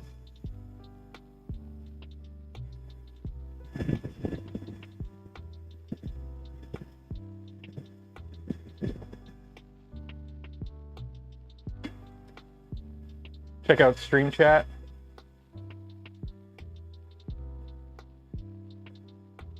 Gundam 45th X Hisumi Miko evolved Hisumi Miko Gundam.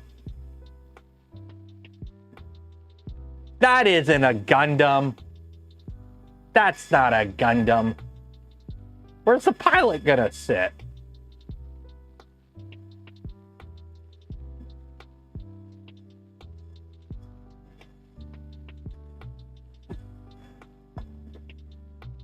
I know she's wearing a uniform.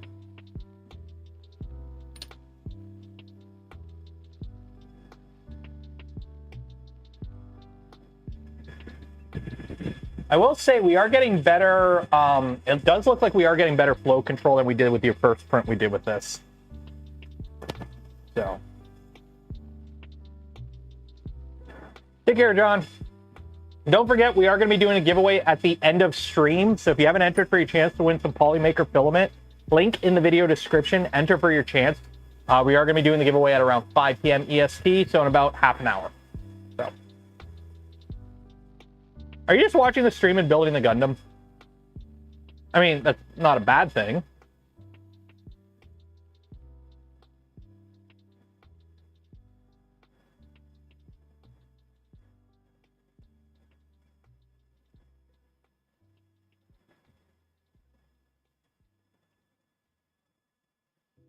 Okay.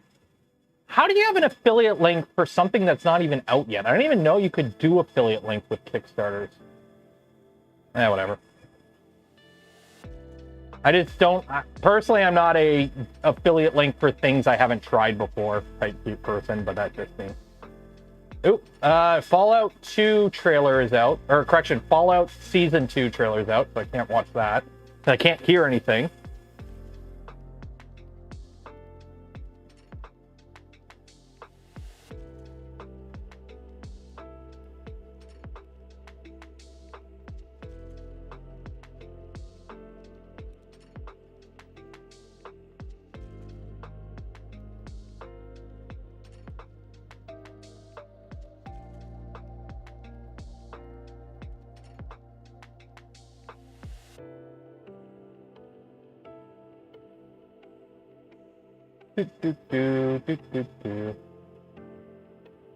What's the max flow rate? I'm watching the chart and we're not really hitting crazy high. Like, this is a pretty small model. So it's not like we're getting those big runs where it can just splooge out like 50 millimeters cubed a second. But this hot end should be able to do like a lot. Like, it's a tube.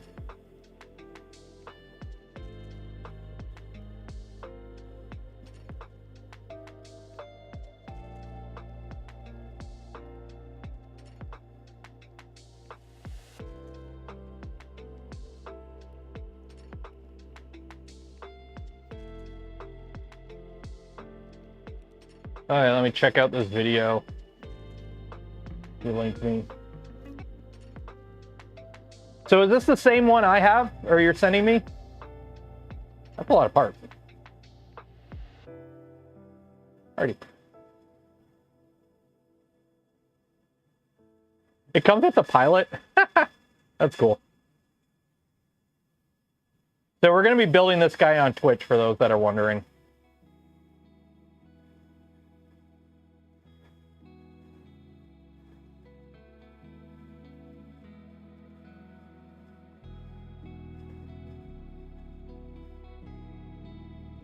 That's cool.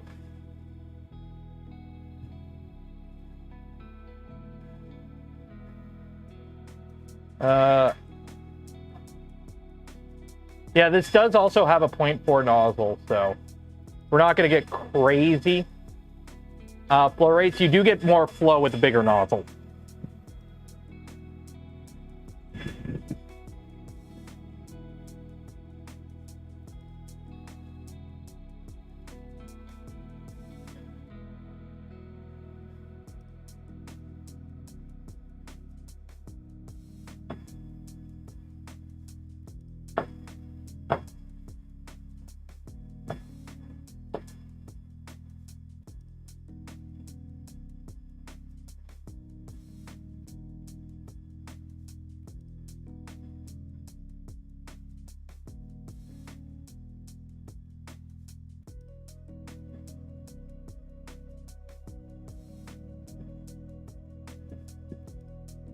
Tube screw. I would like to put a 0.5 hardened in here and use this for like filled materials. Because right now I'm printing a Gucci expensive material that with a hardened nozzle. That's what the Pantheon is. The Pantheon is I'm printing expensive materials printer. So it's like the only one that it's not that I don't trust my other printers, but if I'm printing something that's like 80 bucks a spool, it's going on the Pantheon. Why? Because I have it. So.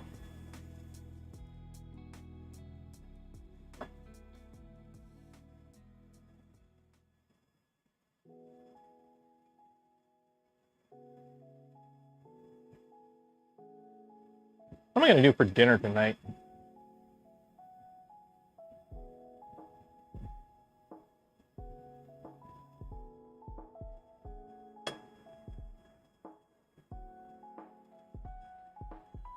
0.5 solid tungsten. Yeah. I also need to get some proper 0.8 CHTs for the Venture, because I'm not a fan of the nozzle that it has right now. It's very, very stringy. Breakfast? I don't eat breakfast. I try not to eat till noon.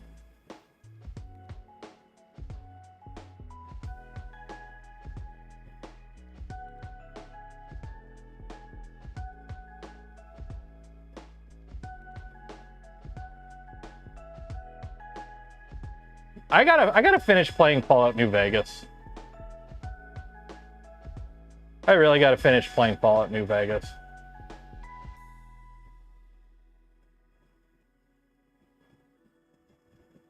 Snack? Well, I need to make it for the family.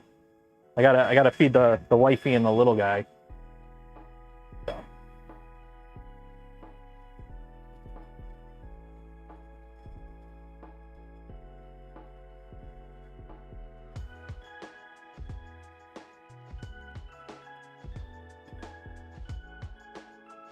The thing moves.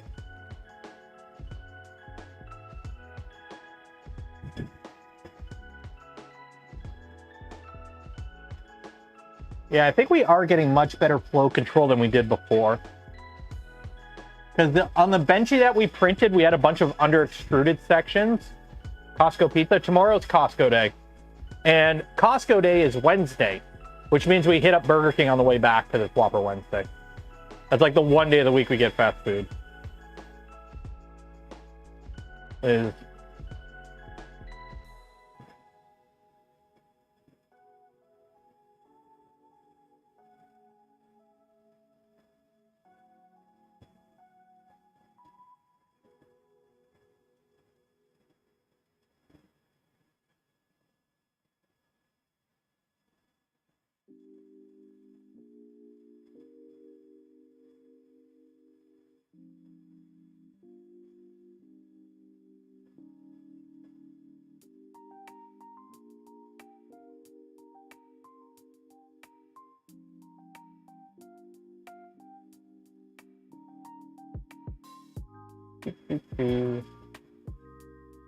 I mean, I'll be honest, this whole switch over to Calico was not that, I actually thought we'd be doing a lot more mucking about with software stuff, switching over to Calico.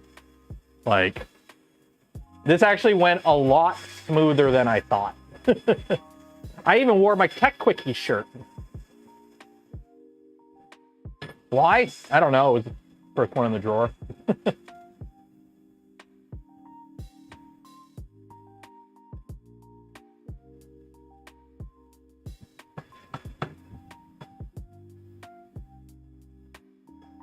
And then don't forget, okay, so tomorrow I'm going to try and do an afternoon stream on Twitch at some point. We're going to keep building on the Gundam, the little one, not the big one. Thursday this week, if all goes well, will be a channel member stream. So this Thursday, probably around 2:30 in the afternoon, there'll be a channel member stream. So if you're a channel member, a Patreon supporter, or you're lucky and somebody gifted you membership, or you go find the Twitch channel, give that a sub, and then link it with your Discord, you also get an invite. This Thursday will be a channel member stream, and if all goes well, we're going to be building the head for the big Gundam. So the big head for the big Gundam. So we'll be doing that on stream on Thursday for the channel member stream. So, more content.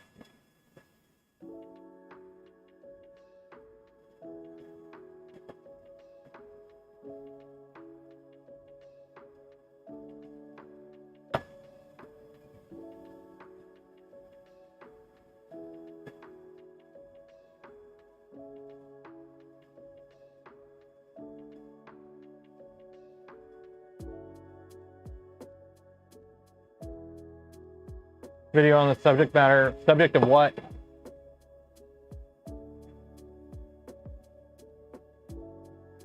Oh, the different 0.5s? Here's the thing. I view these as tools. When I build a tool, I get it set up and it works. I'm not one to just sit there and try out 20 different nozzles and measure the comparisons. It's like, I'm very much of, I have this, it works type person. Like, people have already asked me, like, oh, you should do a comparison video between the Prusa XL and the ProForge because they're both tool changers and I own 2 of them, or 1 of each. And I'm like, that would be boring. Also, the XL wins. But yeah. I leave the charts and graphs for the I'll just say the German 3D printing YouTubers. I'll let Tom I'll let Tom, Stefan, and Jan deal with the charts and graphs stuff.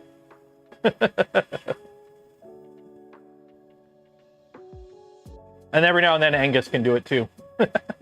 Although Angus has been doing a lot of robot stuff lately, and I'm jealous.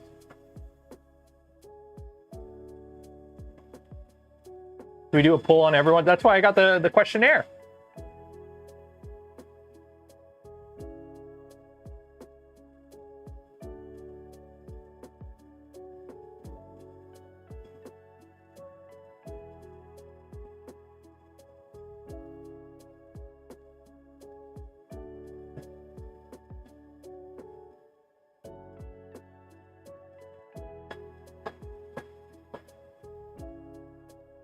We're available to purchase. I don't know what the deal is with the Jupiter boards right now. I would expect something to do with tariffs, because I think they're not made in-house. I'm pretty sure they're not made in-house. I don't think Luke's making PCBs in-house. So I'm assuming they're like a JLC PCB or type PCB-way type manufacturing solution. And right now with all the tariffs and everything, I'm assuming that kind of stuff might be on pause. I don't know for sure though. So it's a nice tool head board. It's very prosumer though. This is the kind of board you put, like, if you know your machine's going to get really hot, this is a good board for that. But it's really big too. It's a big board, like massive. And it runs best at 48 volts. So you kind of do need to run it at 48 volts. That's what Luke told me. When he sent me all this stuff, I'm like, oh, I'll just run it at 24 volts. He's like, no, you want to run it at 48 volts. But I'm like, okay. So I had to get a 48 volt heater to put in here.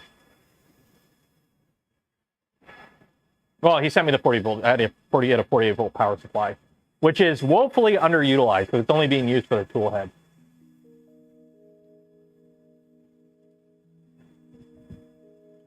Dabbed with it. You do not dab the grease off your pizza. Damn it, now I want pizza. Shit. Trying to be somewhat healthy.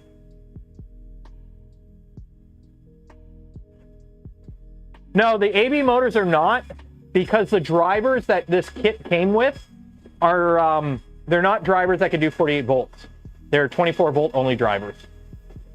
So while this board does support putting, having a separate up to 48 volts per motor input, the drivers themselves are not able to handle 4. I would have to get 4 new drivers. And unfortunately, I don't have 4 of the same drivers that I support 48 volts that I could just drop in.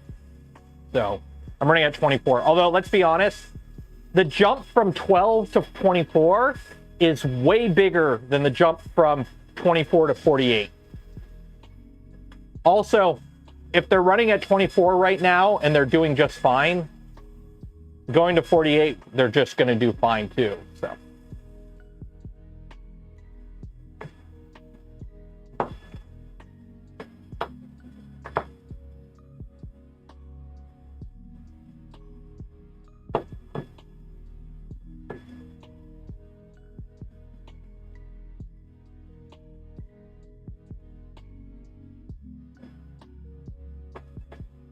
Calzones. I mean, a calzone, you just take a pizza and you fold it over. That's usually how I eat, like, big pizzas. I normally just fold the slice in half anyways. Like, a calzone is just a pizza folded over. Get a pizza folded over, calzone! I'm gonna have some purists in chat be freaking out right now. Am I planning to... Maybe, maybe not. I mean, it's working just fine right now. Going to higher voltage gives you... The motors run a little cooler, which isn't really an issue.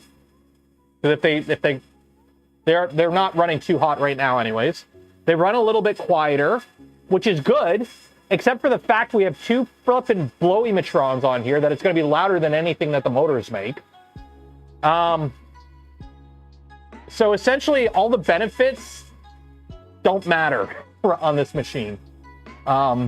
If you're running like 23 NEMA 23s, or you're right at the edge, like you're losing, like your machine literally can't keep up, going to 48 volts may help. But if your machine's running fine on 24, going to 48 is incremental, I think.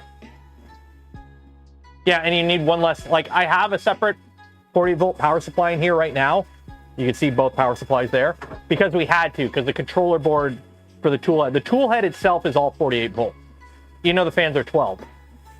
So the heater is 48 volts, and the driver is running at 48 volts for the extruder, which means, yeah, the extruder is not that hot.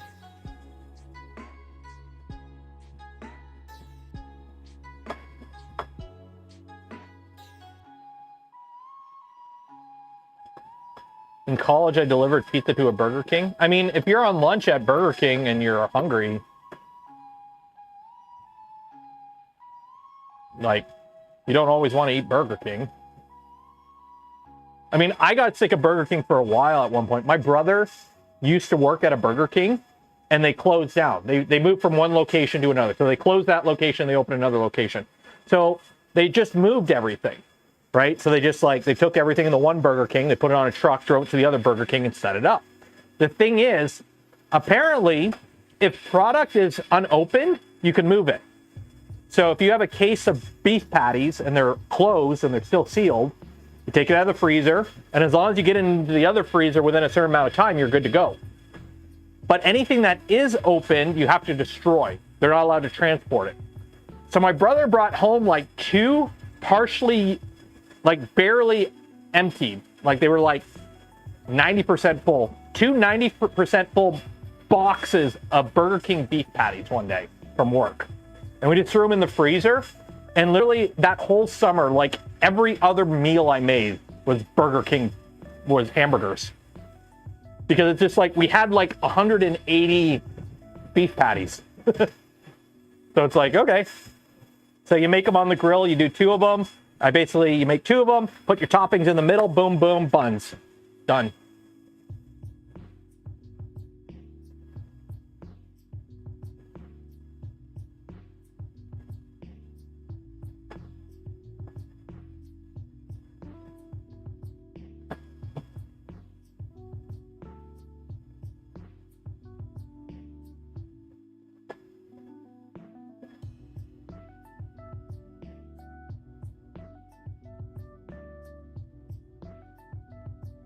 George Foreman grill. Nah. This was when I lived at home, so I just used my mom's barbecue. And then right now, by the way, if you have natural gas in your house, like your house has natural gas, get a natural gas grill. Seriously, ditch propane. Yeah, charcoal's cool and all. But if you have natural gas running to your house, get a natural gas grill for outside. You never have to worry about anything. You just go out, turn it on. Great. I love it.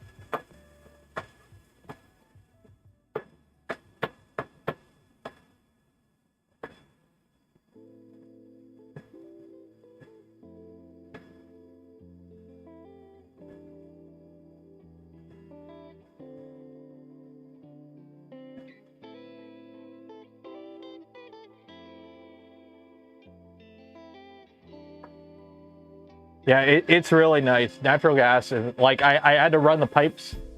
I totally had it all inspected properly and installed by an accredited pipe fitter. I did it myself, and I did the soapy water test, and then I did the soapy water test again a couple of months later, and it wasn't leaking, so I'm good. Just buy the right stuff and follow the instructions. It's not that hard to set up. Most annoying part was drilling a hole in my wall. The same, but more restricted. Natural gas grill. Okay, you can get grills that can run on propane and natural gas, but not all propane grills can run on natural gas. They have different burn rates and stoichiometric ratios. So you need to have it needs to be set up properly. You can't just take a Walmart $99 propane barbecue and hook up natural gas to it. It don't work that way. And the other way too. Some can do both, but you need to know what you're getting. So like my grill is it was like our housewarming gift we bought for ourselves after we bought the house and we redid the deck. Is my wife's like, okay, we're getting a proper grill. It's a, oh geez, what is it? It's not a Weber. You guys can watch that while I look it up. What is it? Not Weber. Napoleon. RSIB 500. Okay. Holy hell. Okay. Note two things. I did not, it was not this much. We've had this grill for about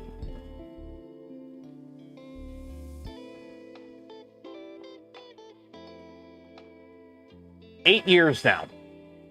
I did not pay this much for it. We paid less than half of it.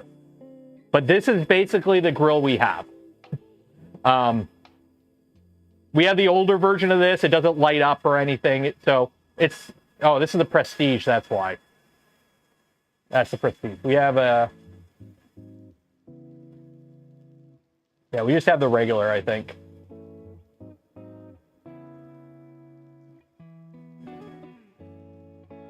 Not the Rebel. I think it's the Legend.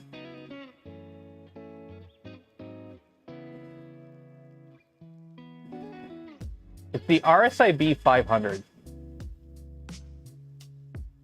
Maybe it is the Prestige. It's an RSIB 500. Yeah. Yeah, so it's basically an older version of this one.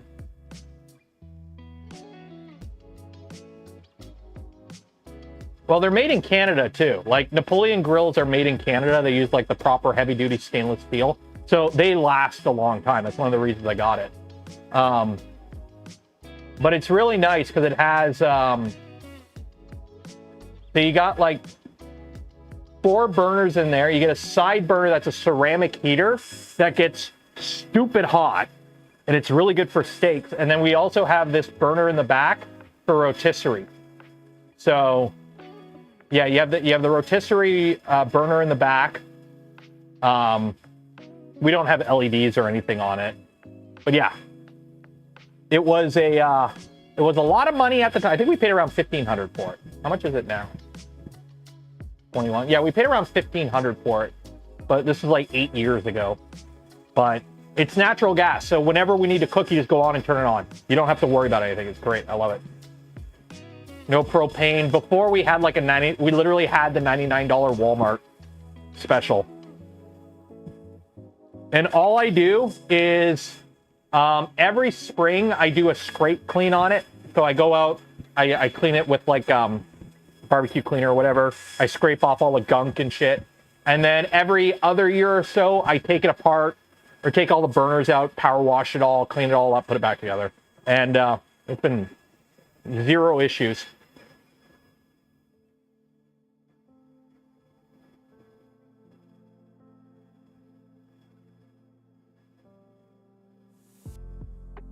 Smarter everyday scrubber? No. I do need to get a new scrubber. I've been getting the wood ones.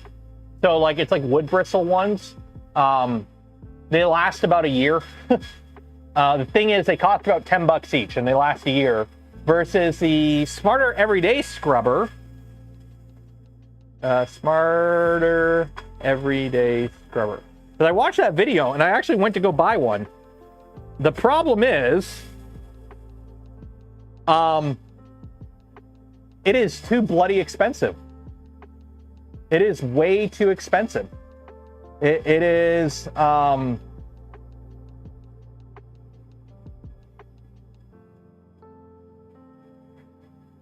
let's see here.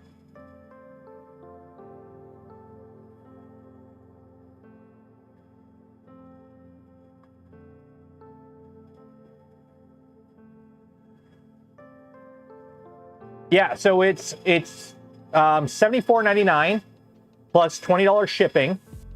So that is 95 USD to CAD. So it's $130 Canadian plus another like 13% for taxes and duties. So it's $150 for a barbecue scraper. $150. Or I can just go to Walmart and buy a $10 one that lasts me a year. Or two, actually 2 years roughly. So $150, or I go to Walmart every 2 years and spend 10 bucks.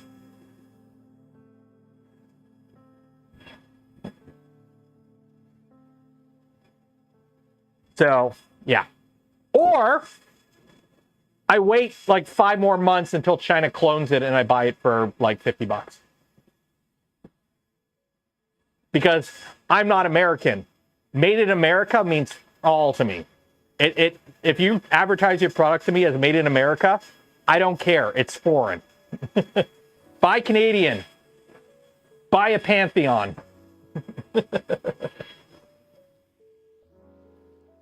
China's already closed it. Oh, I bet they have. The scrub daddy. Clean with steam, not bristles. Actually, that might actually be a good idea. The thing is, I could see this getting all falling apart over time. I'm not a fan of the plastic near barbecues. All you need to do is accidentally leave it near your barbecue and it gets kind of messed up.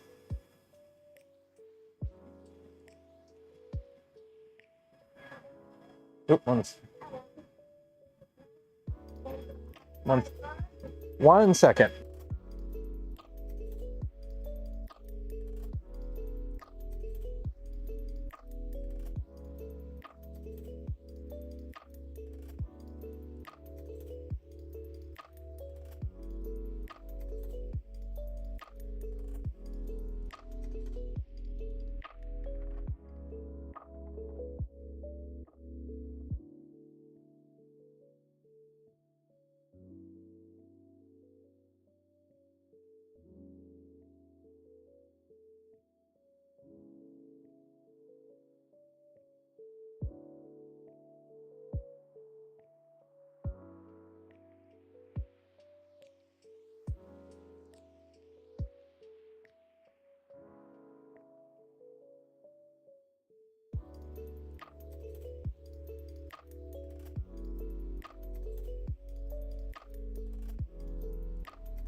I'm back.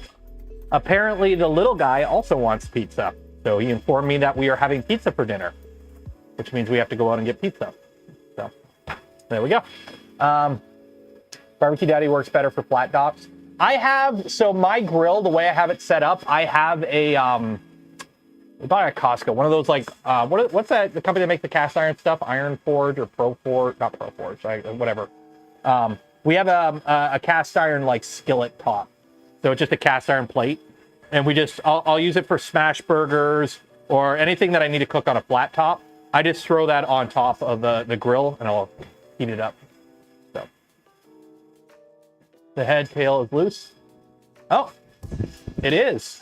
The tail has gotten loose. That's okay. We've got 6 minutes left in the stream and we got yeah. We'll let it go to 5 o'clock. Here, you ready? Ready? I'm gonna fix it.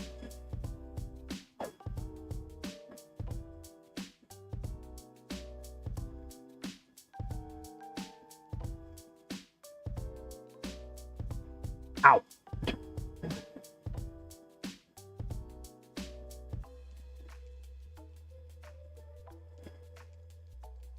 I mean, to be fair, I haven't actually cleaned this bed.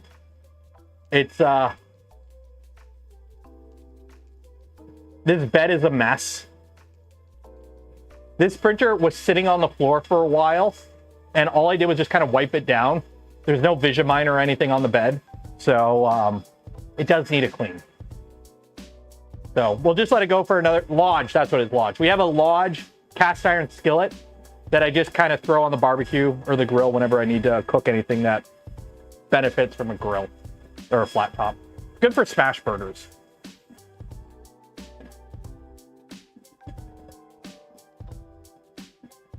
So, 4 years of village cover. Yeah. I mean, here's the thing though. I don't get this whole like, yes, it is nice to have onshore manufacturing capability, but you still do. The thing is, you're not making t-shirts anymore. It doesn't make sense to make t-shirts and like the cheap little stupid knick-knack crap. Like, do you really want the American economy building dollar store shit? No.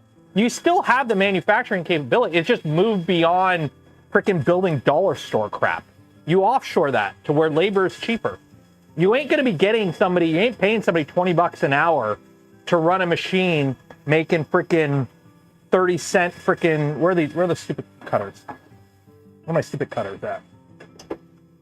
Like the freaking little, how do I never have anyone I need? These guys. These stupid little things, you're not paying a guy 20 bucks an hour to make these. Like, as you move up the tech tree as a civilization, as a country, as a whatever, you stop doing stuff. We don't have the majority of our population working on farms anymore. Like, things change. We are near a post-scarcity society. It's just, we don't want to admit it. We refuse to admit it because a group of people make too much money with the current system.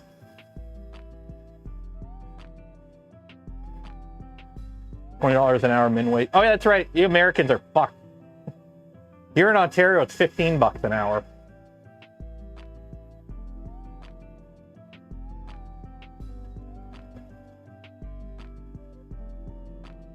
I mean, I do. Okay, this one isn't, but like, I've got a jerry rig everyday knife. I've got LTT store screwdrivers.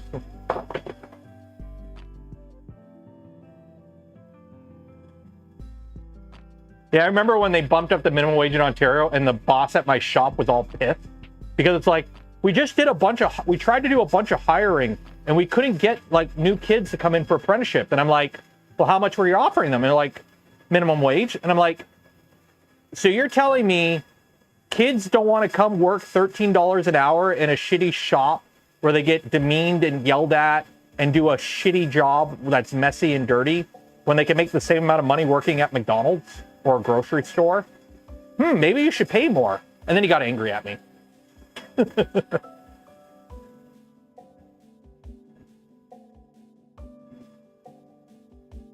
Not about employment. Dude, they're trying to get rid of all employment. They want companies want AI to do everything. Hey, let's get rid of all our entry-level people because AI can do their job now. That's great. What are we going to do in 5 years when all our middle-level employees start retiring or like move up? Who's going to replace them? We're not hiring people to be trained. Oh, we'll just hire people from other companies that know what they're doing already. Yes, but eventually we get to the point where we need new blood in the system. Well, hopefully AI will be sorted out by then. Okay, who's going to have the money to buy our product then if if nobody's hiring anyone anymore? That's a problem for future people. We're all about short-term profits. As long as I get my golden parachute, I'm good.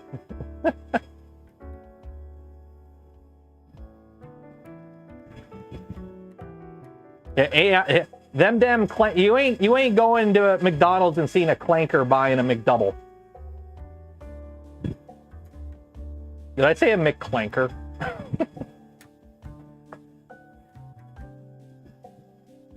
Okay, let's end this print and do the giveaway because unfortunately, our little platypus failed. Uh-oh.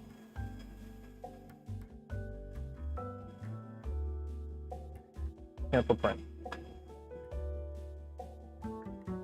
Turn off the fans. There we go. So unfortunately, our little platypus kind of failed.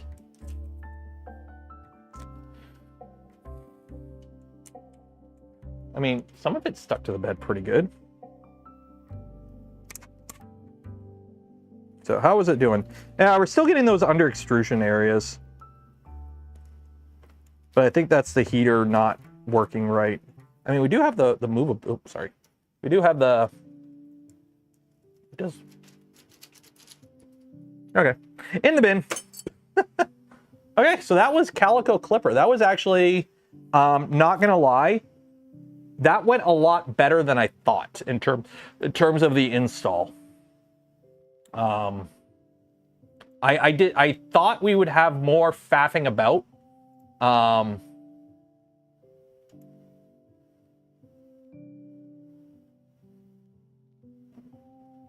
Yeah, I thought we would be doing a lot more faffing about getting everything set up.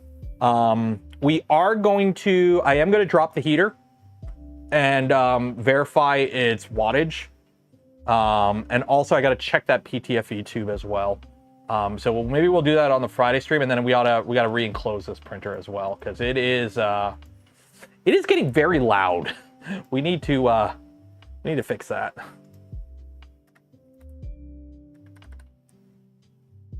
So,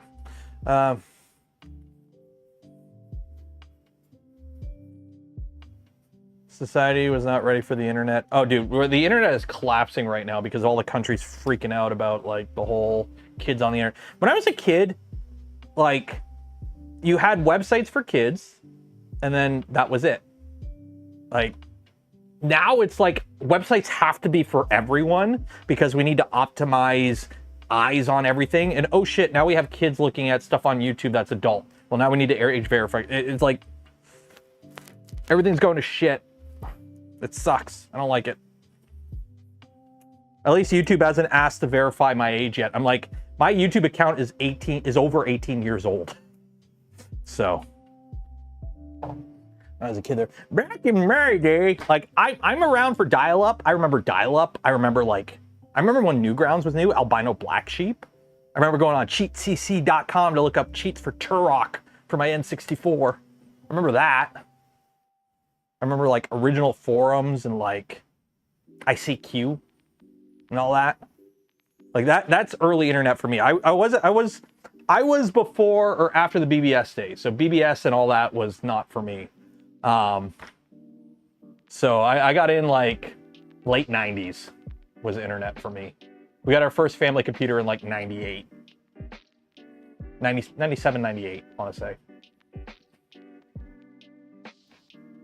So I was in grade 6, I think, when we got our first family computer.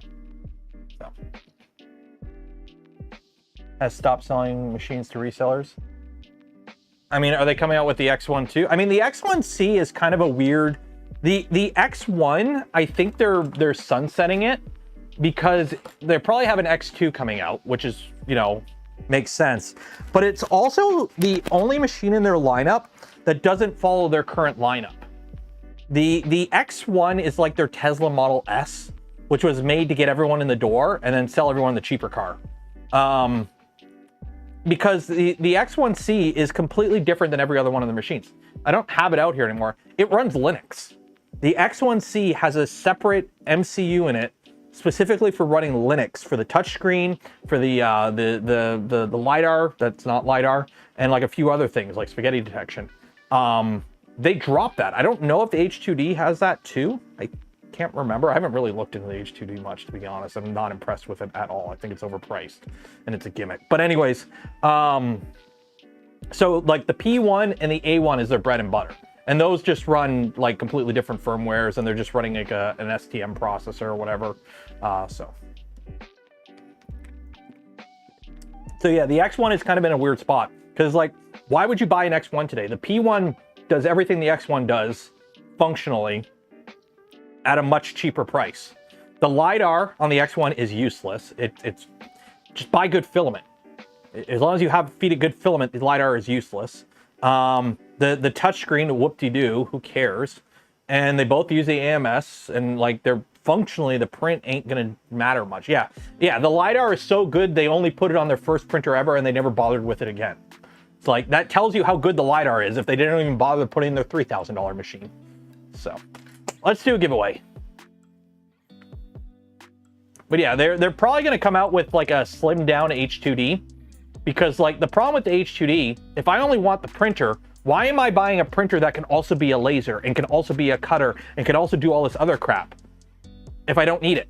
I have to pay for the support for that stuff. I have to pay for a machine that can be a laser printer, but why would I? So you're overpaying for a printer, and you're paying for a machine that isn't as good as a laser, as a dedicated laser, isn't as good of a cutter as a dedicated cutter, and all that other stuff. Like, the only way a fully kitted out H2D makes sense to me, if somebody comes up to me like, hey, I need a machine that is a 3D printer and a laser, and I can literally only have one machine. Because you can buy a cheaper dedicated printer with the same volume, a dedicated laser that is more capable, and a dedicated vinyl cutter that is more capable, and get those 3 machines cheaper than the H2D with all of it. Like, it's kind of a weird, like, it makes us look really good on paper that we have a machine that can do all this, but it doesn't really make sense for the end user. So, like, I think it's like meant to grab headlines and maybe try and like bait Creality and other companies to try and go down the same line and waste a bunch of money. Like, you know, where are my Reagan fans at? Remember the Star Wars program in the end of the Cold War? Yeah, we're totally going to come up with lasers that'll shoot down all your missiles. Spend a lot of money to try and fight us. Oh, Soviet Union's bankrupt. Like, maybe the H2D is their Star Wars program. There's like 4 people in chat that understand what I'm talking about, and the rest are like, what? Okay, so we got 234 people. Random bots. 2, 3, 4. Yeah, like a bare bones H2D, like what people wanted. It's funny because I follow a bunch of like cosplay people on YouTube and or Twitter and other social media, and everyone's like, just give us a bigger P1. Just take the P1, build a P1 in the H2 frame.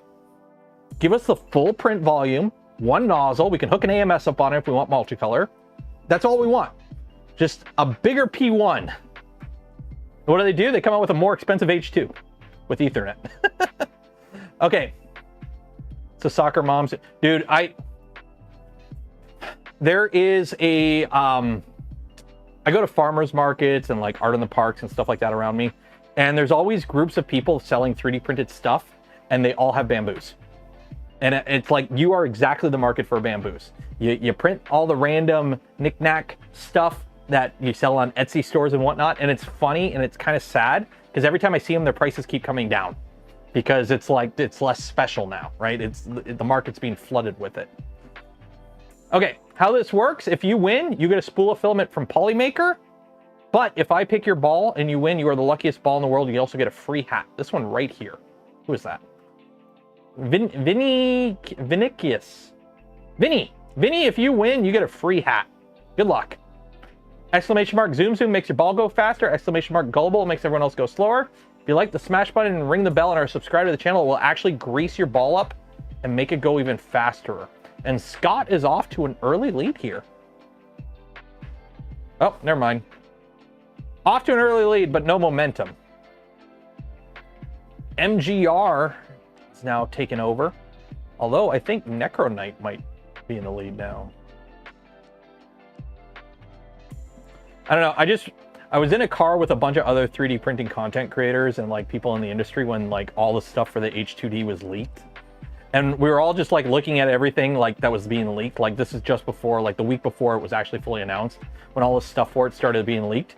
And we're like, no, this can't, they wouldn't do this. This doesn't make any sense. Like, what the heck? And then sure enough, it was. And we're like, oh, well, we'll see what happens.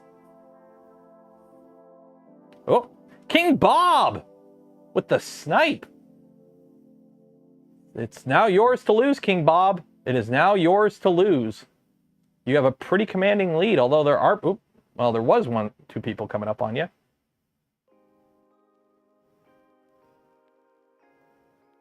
Move my overlay. Oh. Ah.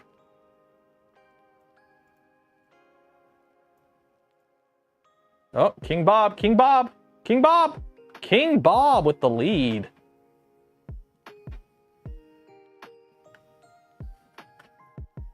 Congratulations, King Bob.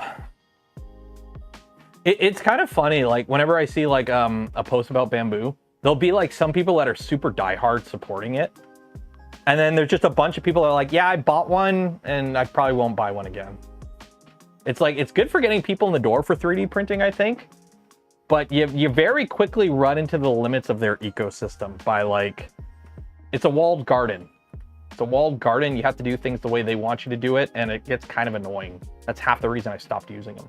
So King Bob 2, you have won yourself a spool of polymaker filament. You will get an email from me after the stream ends with information on how to collect your filament. Let's give some golf claps in chat for King Bob 2. There we go. There we go. Never regret it. I mean, it's not a bad printer. Don't get me wrong. If you have an X1 or a P1, like I have an X1 and a P1, they are not bad printers, but it depends a lot on your use case. In my use case, they did not gel with my ecosystem. The way I use my printers, the way I send files to them, the way I monitor them remotely, they got really annoying. The fact that like the reason I stopped using the P1 was because if I was printing on the X1 and the P1, I couldn't see them both. I would have to run like either 2 instances of Bamboo Studio and tab between them, or tab between them in the slicer, because you couldn't do this. Okay, open up Prusa Slicer. You ready? Wait for this to load. Okay. Prusa Connect.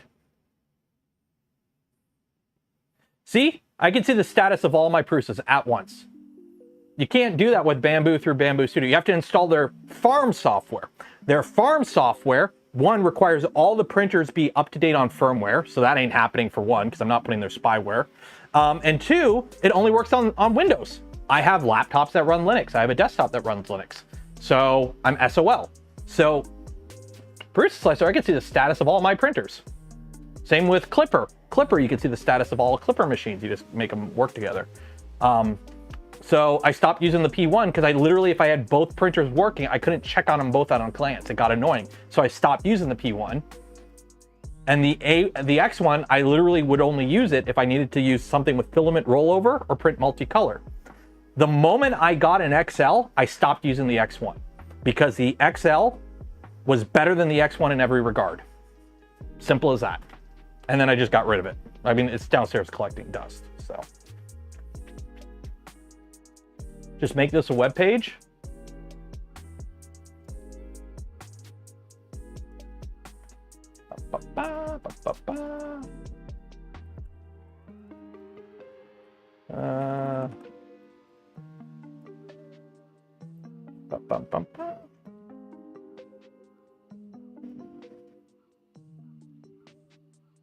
Oop. That's my email address, big whoop. You mean like this web page right here for Prusa Connect? So I don't even need to install Prusa Slicer on anything. I can just pull up Prusa Connect in a web page and check the status of all my printers. Yeah. And for those that don't even want to use the cloud, you can use Prusa Link. I wish Prusa Link had a little bit more development behind it, so you didn't have to use the cloud. Because to get all the fun stuff that Prusa Connect, it's cloud. They do have Prusa Link, which is network only, so you can even avoid the cloud completely. You can transfer files to the printer and run it remotely, but you don't get as much monitoring. So it's feature lacking. It's still functional for running printers, but you don't get as many features as Prusa Connect. So I've gone silent on the index beta. I spoke with them last week, or yeah, last Monday. Last Monday, I had a little chat with them about the index and everything. And in regards to what I can say from that, I hope you enjoyed the stream today. I hope you had fun. We had a very good time installing, honestly, Calico. I'm gonna call it Calico. Calico.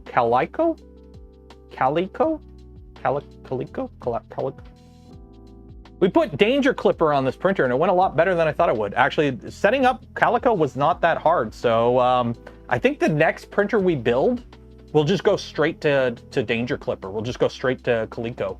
And we'll go from there, because it does give you a bunch of extra options that are really nice to have. Especially if you're running multiple MCUs and whatnot.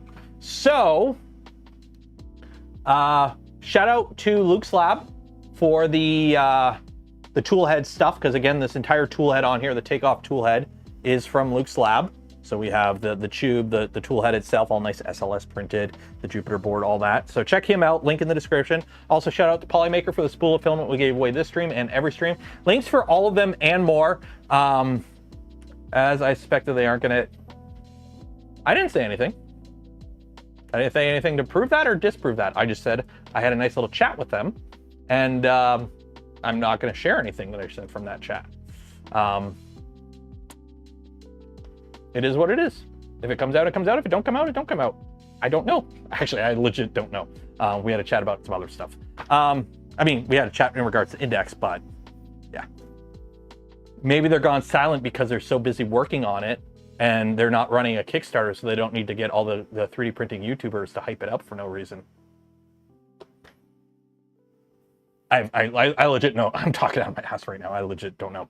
Also, shout out to Polymaker for the spool of filament we give with this stream and every stream. Links for all of them and more in this video description. Some of them are affiliate links. Don't cost you anything extra. Go a long way in supporting the channel. Some like Gamer Subs, 3D Gloop, save a little bit of money. Use code Canuck as well. And for those that donated to the channel, gifted memberships to others, or became members of the channel yourself, I thank you. I would not be able to do the things I do, create the content I create without your continued support. You make it all possible.